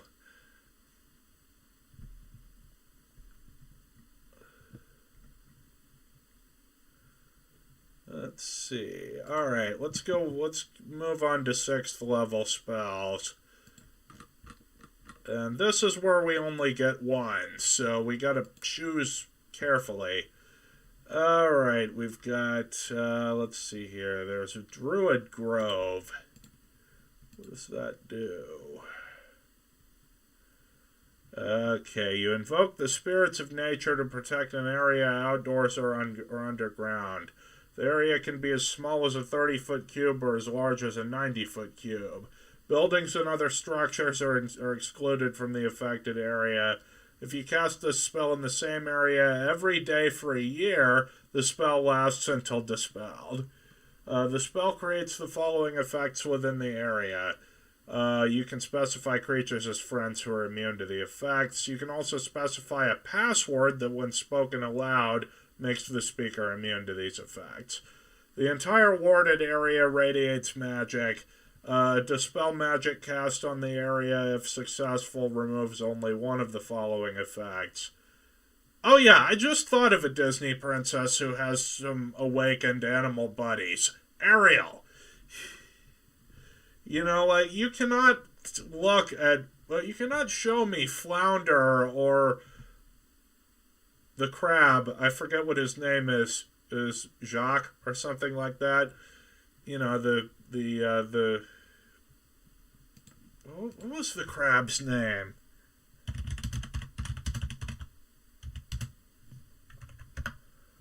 Sebastian, that was it. I mean, you can't look at Sebastian or Flounder and tell me those guys aren't awakened creatures. Because they have human level intelligence.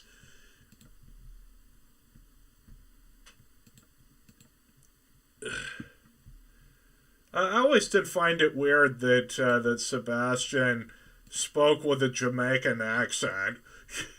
That was very strange. Okay, you can fill a solid fog. You can fill any number of 5-foot squares on the ground with thick fog, making them heavily obscured.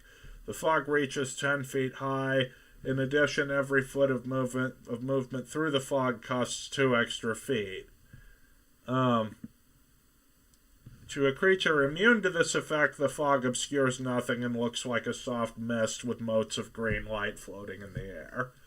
Grasping undergrowth. You can fill any number of 5-foot squares on the ground that aren't filled with fog with grasping weeds and vines, as if they were affected by an entangle spell.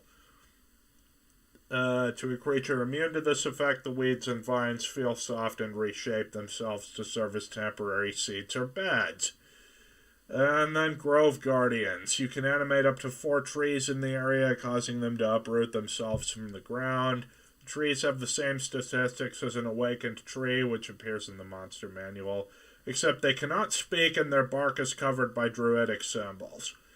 If any creature not immune to this effect enters the warded area, the Grove Guardians fight until they've driven off or slain the intruders. They also obey your spoken commands, no action required by you, that you issue while in the area. If you don't give them commands and no intruders are present, the Grove Guardians do nothing. They can't leave the warded area, and when the spell ends, the magic animating them disappears and the trees take root again, if possible. Okay, you can place your choice of one of the following magical effects within the warded area. A constant gust of wind in 2 locations of your choice, spike growth in 1 location of your choice, or a wind wall in 2 locations. To a creature immune to the effects, the winds are a fragrant, gentle breeze, and the area of spike growth is harmless. I don't think that's in keeping. Again, it seems more like the sort of thing that Maleficent did when she set up her defenses around the castle. Okay. Yeah, you can. When you think about it, Maleficent is absolutely an evil druid. You know, like she can grow vines, she can wild shape into a dragon. There's all that stuff. Okay, next is find the path. Yeah, I don't think so. Flesh to stone. Yeah, that's not. I don't think Flesh to Stone is something that a Disney princess would cast unless Medusa is a Disney princess somehow. Okay, next is Heal. Choose a creature you can see within range. It regains 70 hit points. The spell also ends blindness, deafness, and any diseases affecting the target. It has no effect on constructs or the undead. And the amount of healing increases for each slot level above 6th. That could work. Hero's Feast. You bring forth a great feast, including magnificent food and drink. The feast takes 1 hour to consume and disappears at the end of that time, and the beneficial effects don't set in until this hour is over. Up to 12 creatures can partake of the feast.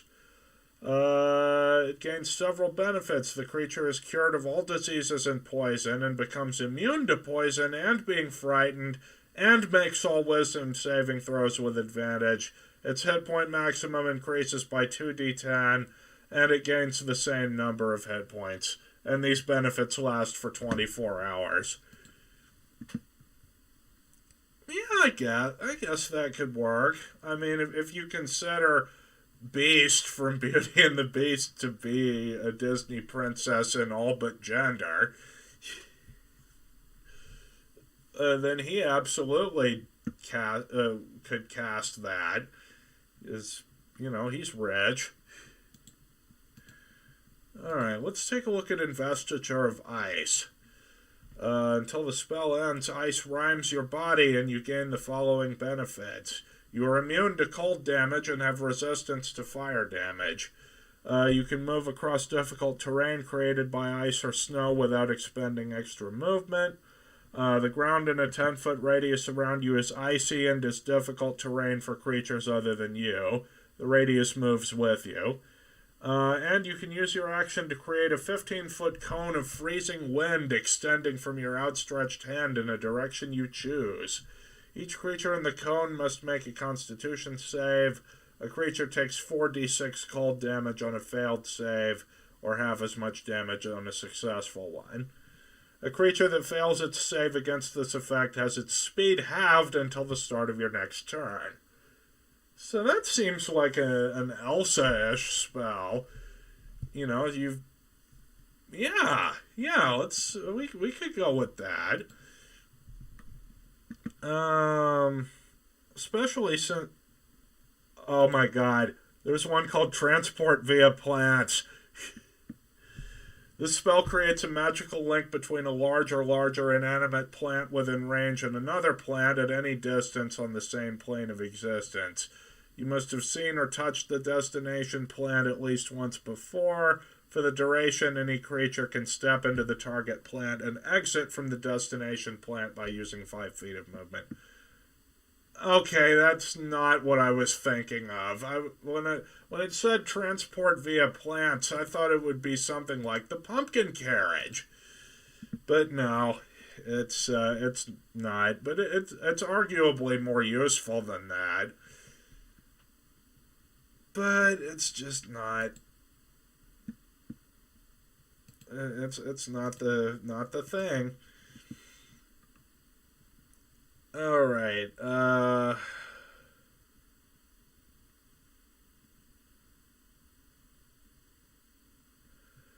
Okay. Move Earth, Primordial Ward, Sunbeam. Yeah, I'm probably going to go with Investiture of Ice for this.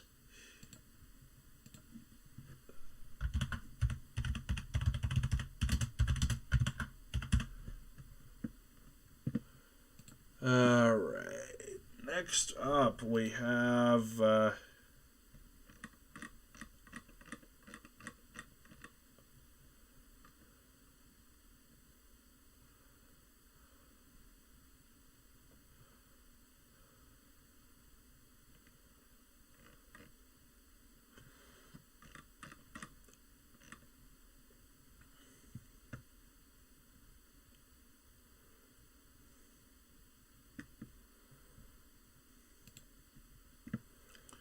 Alright, so 7th level. This will be our last one. We've got... Let's see, there's Draconic Transformation. You draw on the magic of dragons to transform yourself, taking on draconic features. You gain the following benefits until the spell ends. You have blind sight within range of 30 feet. You can effectively see anything that isn't behind total cover, even if you're blinded or in darkness. Moreover, you can see an invisible creature unless the creature successfully hides from you. Breath Weapon, when you cast this spell as a bonus action. You can exhale shimmering energy in a 60-foot cone.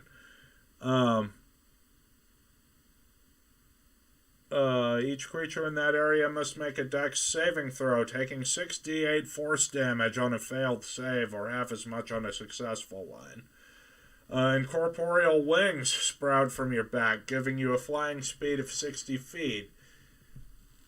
If I were playing a draconic sorcerer, I would absolutely take this, but we're not playing one. We're playing a Disney princess.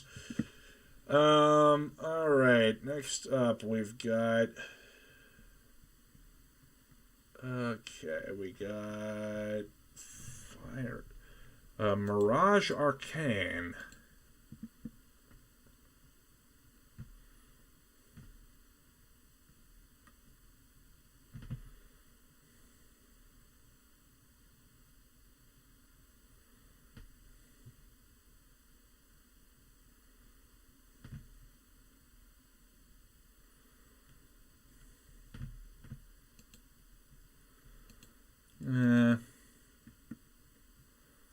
What about symbol? When you cast this spell, you inscribe a harmful glyph either on a surface, such as a section of floor, a wall, or a table, or within an object. It's nearly invisible. You decide what triggers the glyph when you cast the spell. So it just seems like a druid version of Glyph of Warding.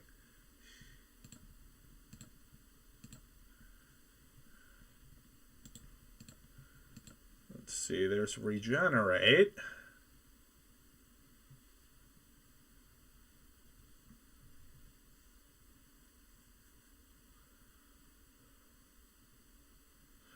You touch a creature and stimulate its natural healing ability. The target regains 4d8 plus 15 hit points. For the duration of the spell, the target regains 1 hit point at the start of each of its turns. If it has severed body parts, fingers, legs, tails, and so on, and if any, they're restored after 2 minutes. If you have the severed part and hold it to the stump, the spell instantaneously causes the limb to net to the stump.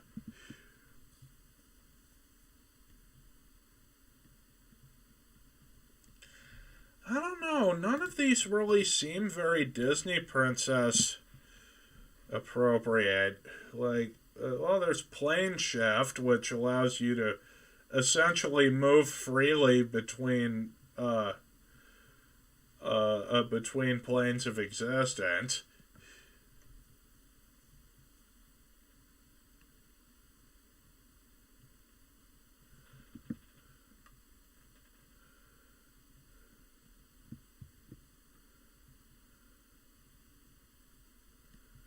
I guess you could use that to symbolize Alice falling down the rabbit hole or something.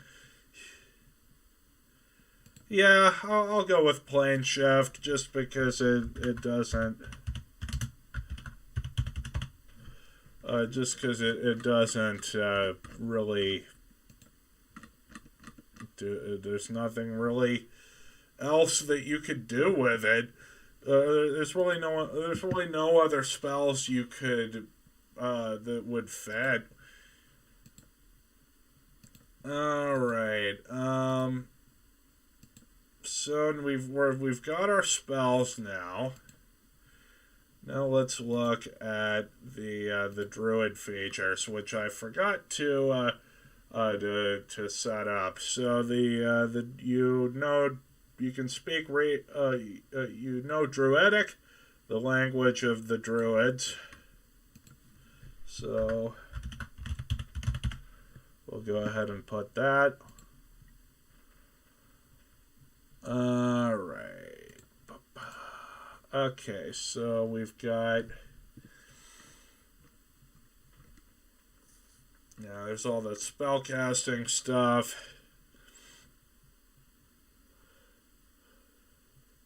You can use a druidic focus as a spellcasting focus for your druid spells. There's Wild Shape,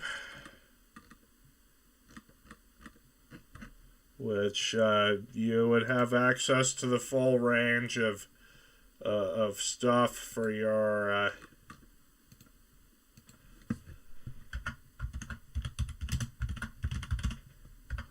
you would have access to the full range of creatures up to a CR of 1, I think. Yeah. So you'd be able to you could turn into a giant eagle or what have you.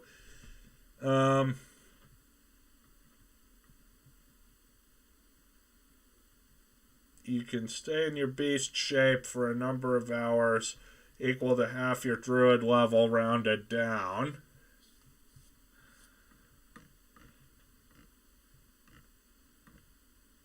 Okay, yeah, druid circle. And that's really it for the druid features, because Because not the next thing, timeless body, you don't get until 18th level.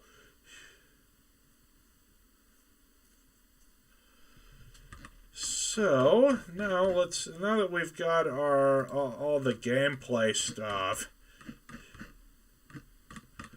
Oh yeah, I forgot about the equipment. As a druid. Wait, why am I on the page for fighter? Back up with you.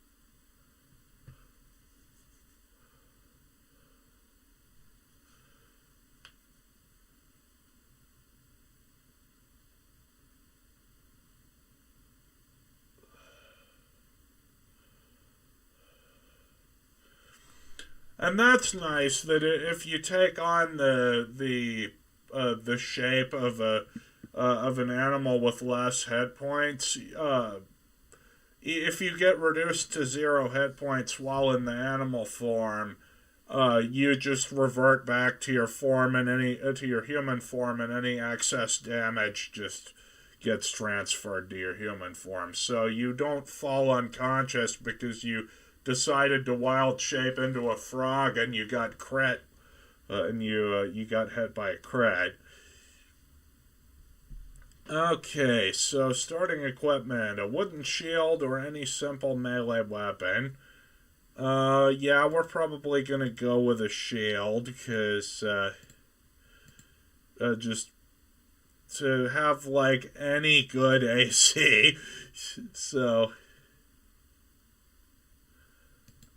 So that would increase our AC by 2, so you'd be up to 13.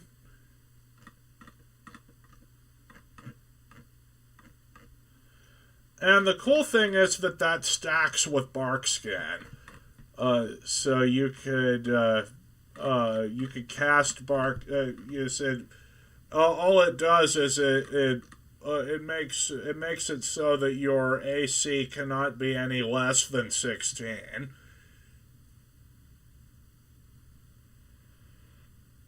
And I believe well, let me take a look at about that, because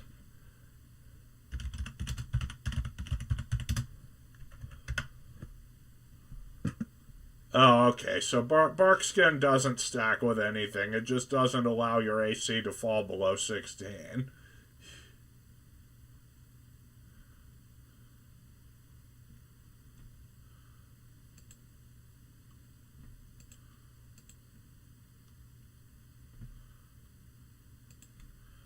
It's a shame you don't have. It's a shame you can't pick up the shield spell, or can you? I don't know.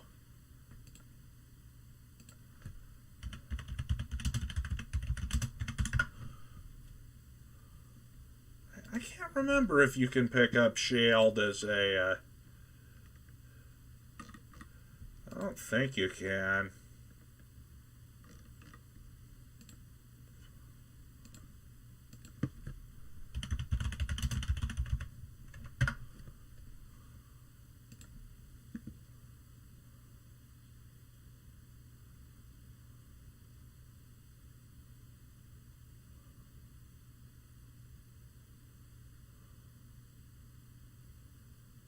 Yeah, it's only for sorcerer and wizard. All right. But anyway, back to the sheet. So yeah, we're gonna start with a shield, with a wooden shield. We'll have a quarter staff as our second bit of equipment, so that we can benefit from shillelagh. And or maybe we could go with a club instead, because that's more similar to the frying pan that the Rapunzel used in Tangled. You remember that bit where she she picked up a frying pan and just completely morbed on Eugene because he'd come into the tower and she was like, "Oh shit, who's this guy?" Okay. So as a let's see. So for you also get leather armor, an explorer's pack, and a druidic focus. So leather armor gives you. Let me just pull that up.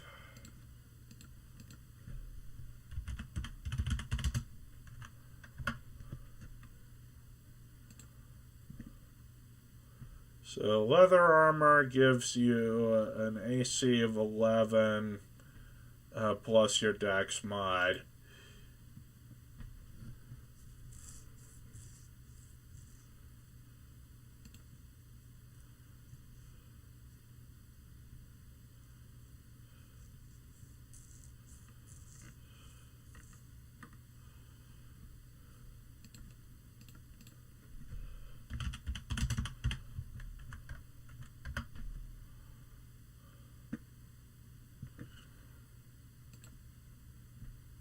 Okay.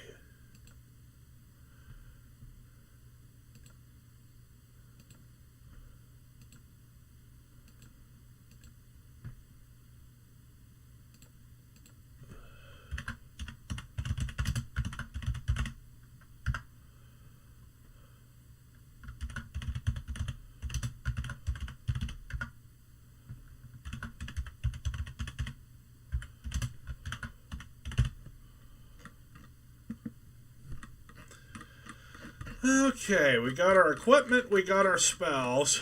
I'm not gonna bother with the equipment from the background because it's mostly just miscellaneous items you get for flavor.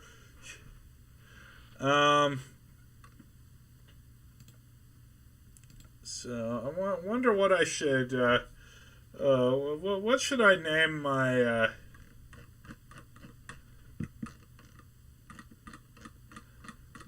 What should I name? What should I name this character?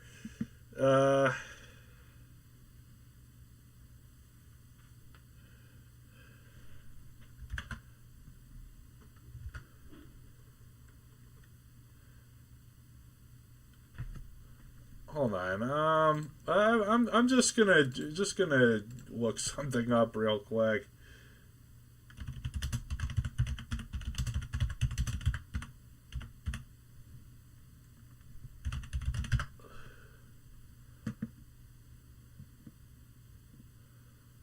Princess Vespa. That was the name of the princess from Spaceballs. That's what we'll name her.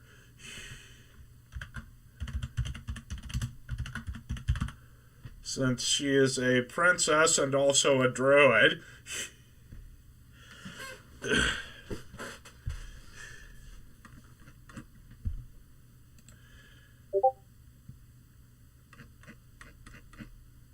Which I know that's not like in keeping with the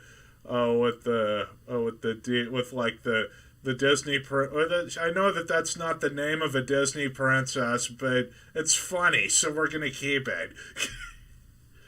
Okay, so next up we have our. Well, we're not gonna bother with any of that stuff on the third page because it's getting late.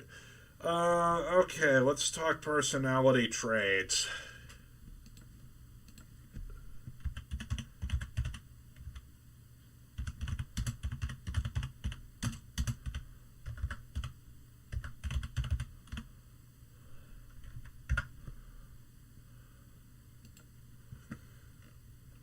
Since you are a noble, so let's see here. We'll go with the common folk love me for my kindness and generosity, because that's the most Disney princess personality trait I've ever seen. I don't know about y'all, but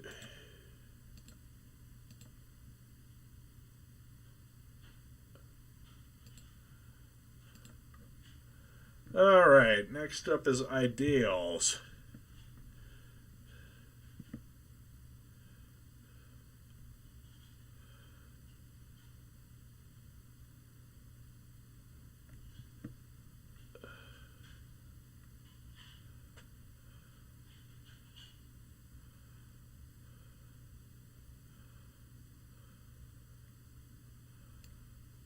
I'll go with noble obligation for the ideal. It is my duty to protect and care for the people beneath me.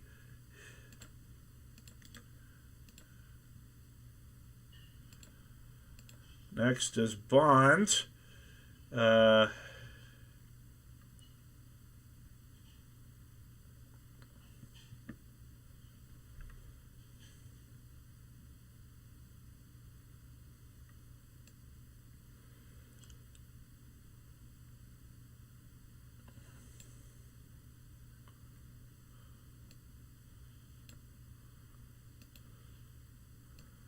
Go with my house's alliance with another noble family must be sustained at all costs for my bond.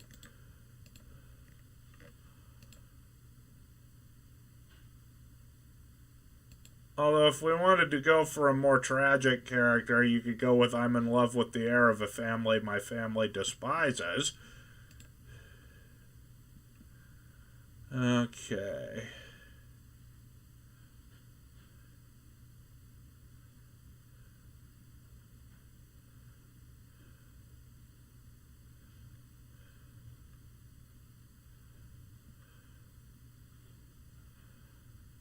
And then for the flaw, we'll go with, in fact, the world does revolve around me.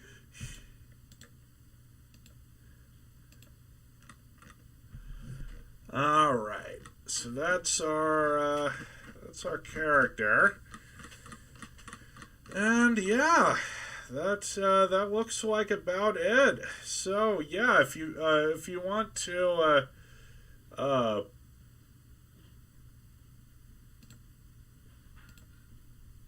if you want to if you ever want to use this build in a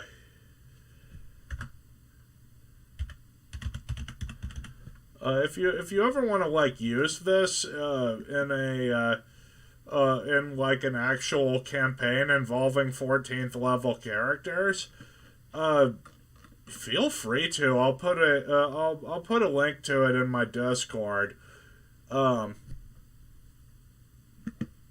So yeah, I hope to see y'all next time. I don't know if I'm gonna be streaming tomorrow, because tomorrow is going to be a long work day. Let me just take a look at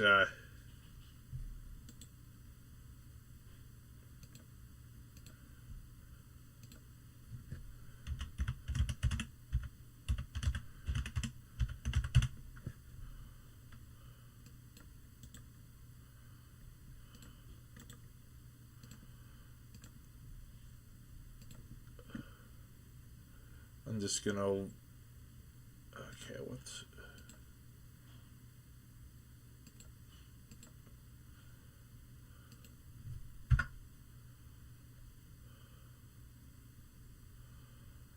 Oh, what's going on?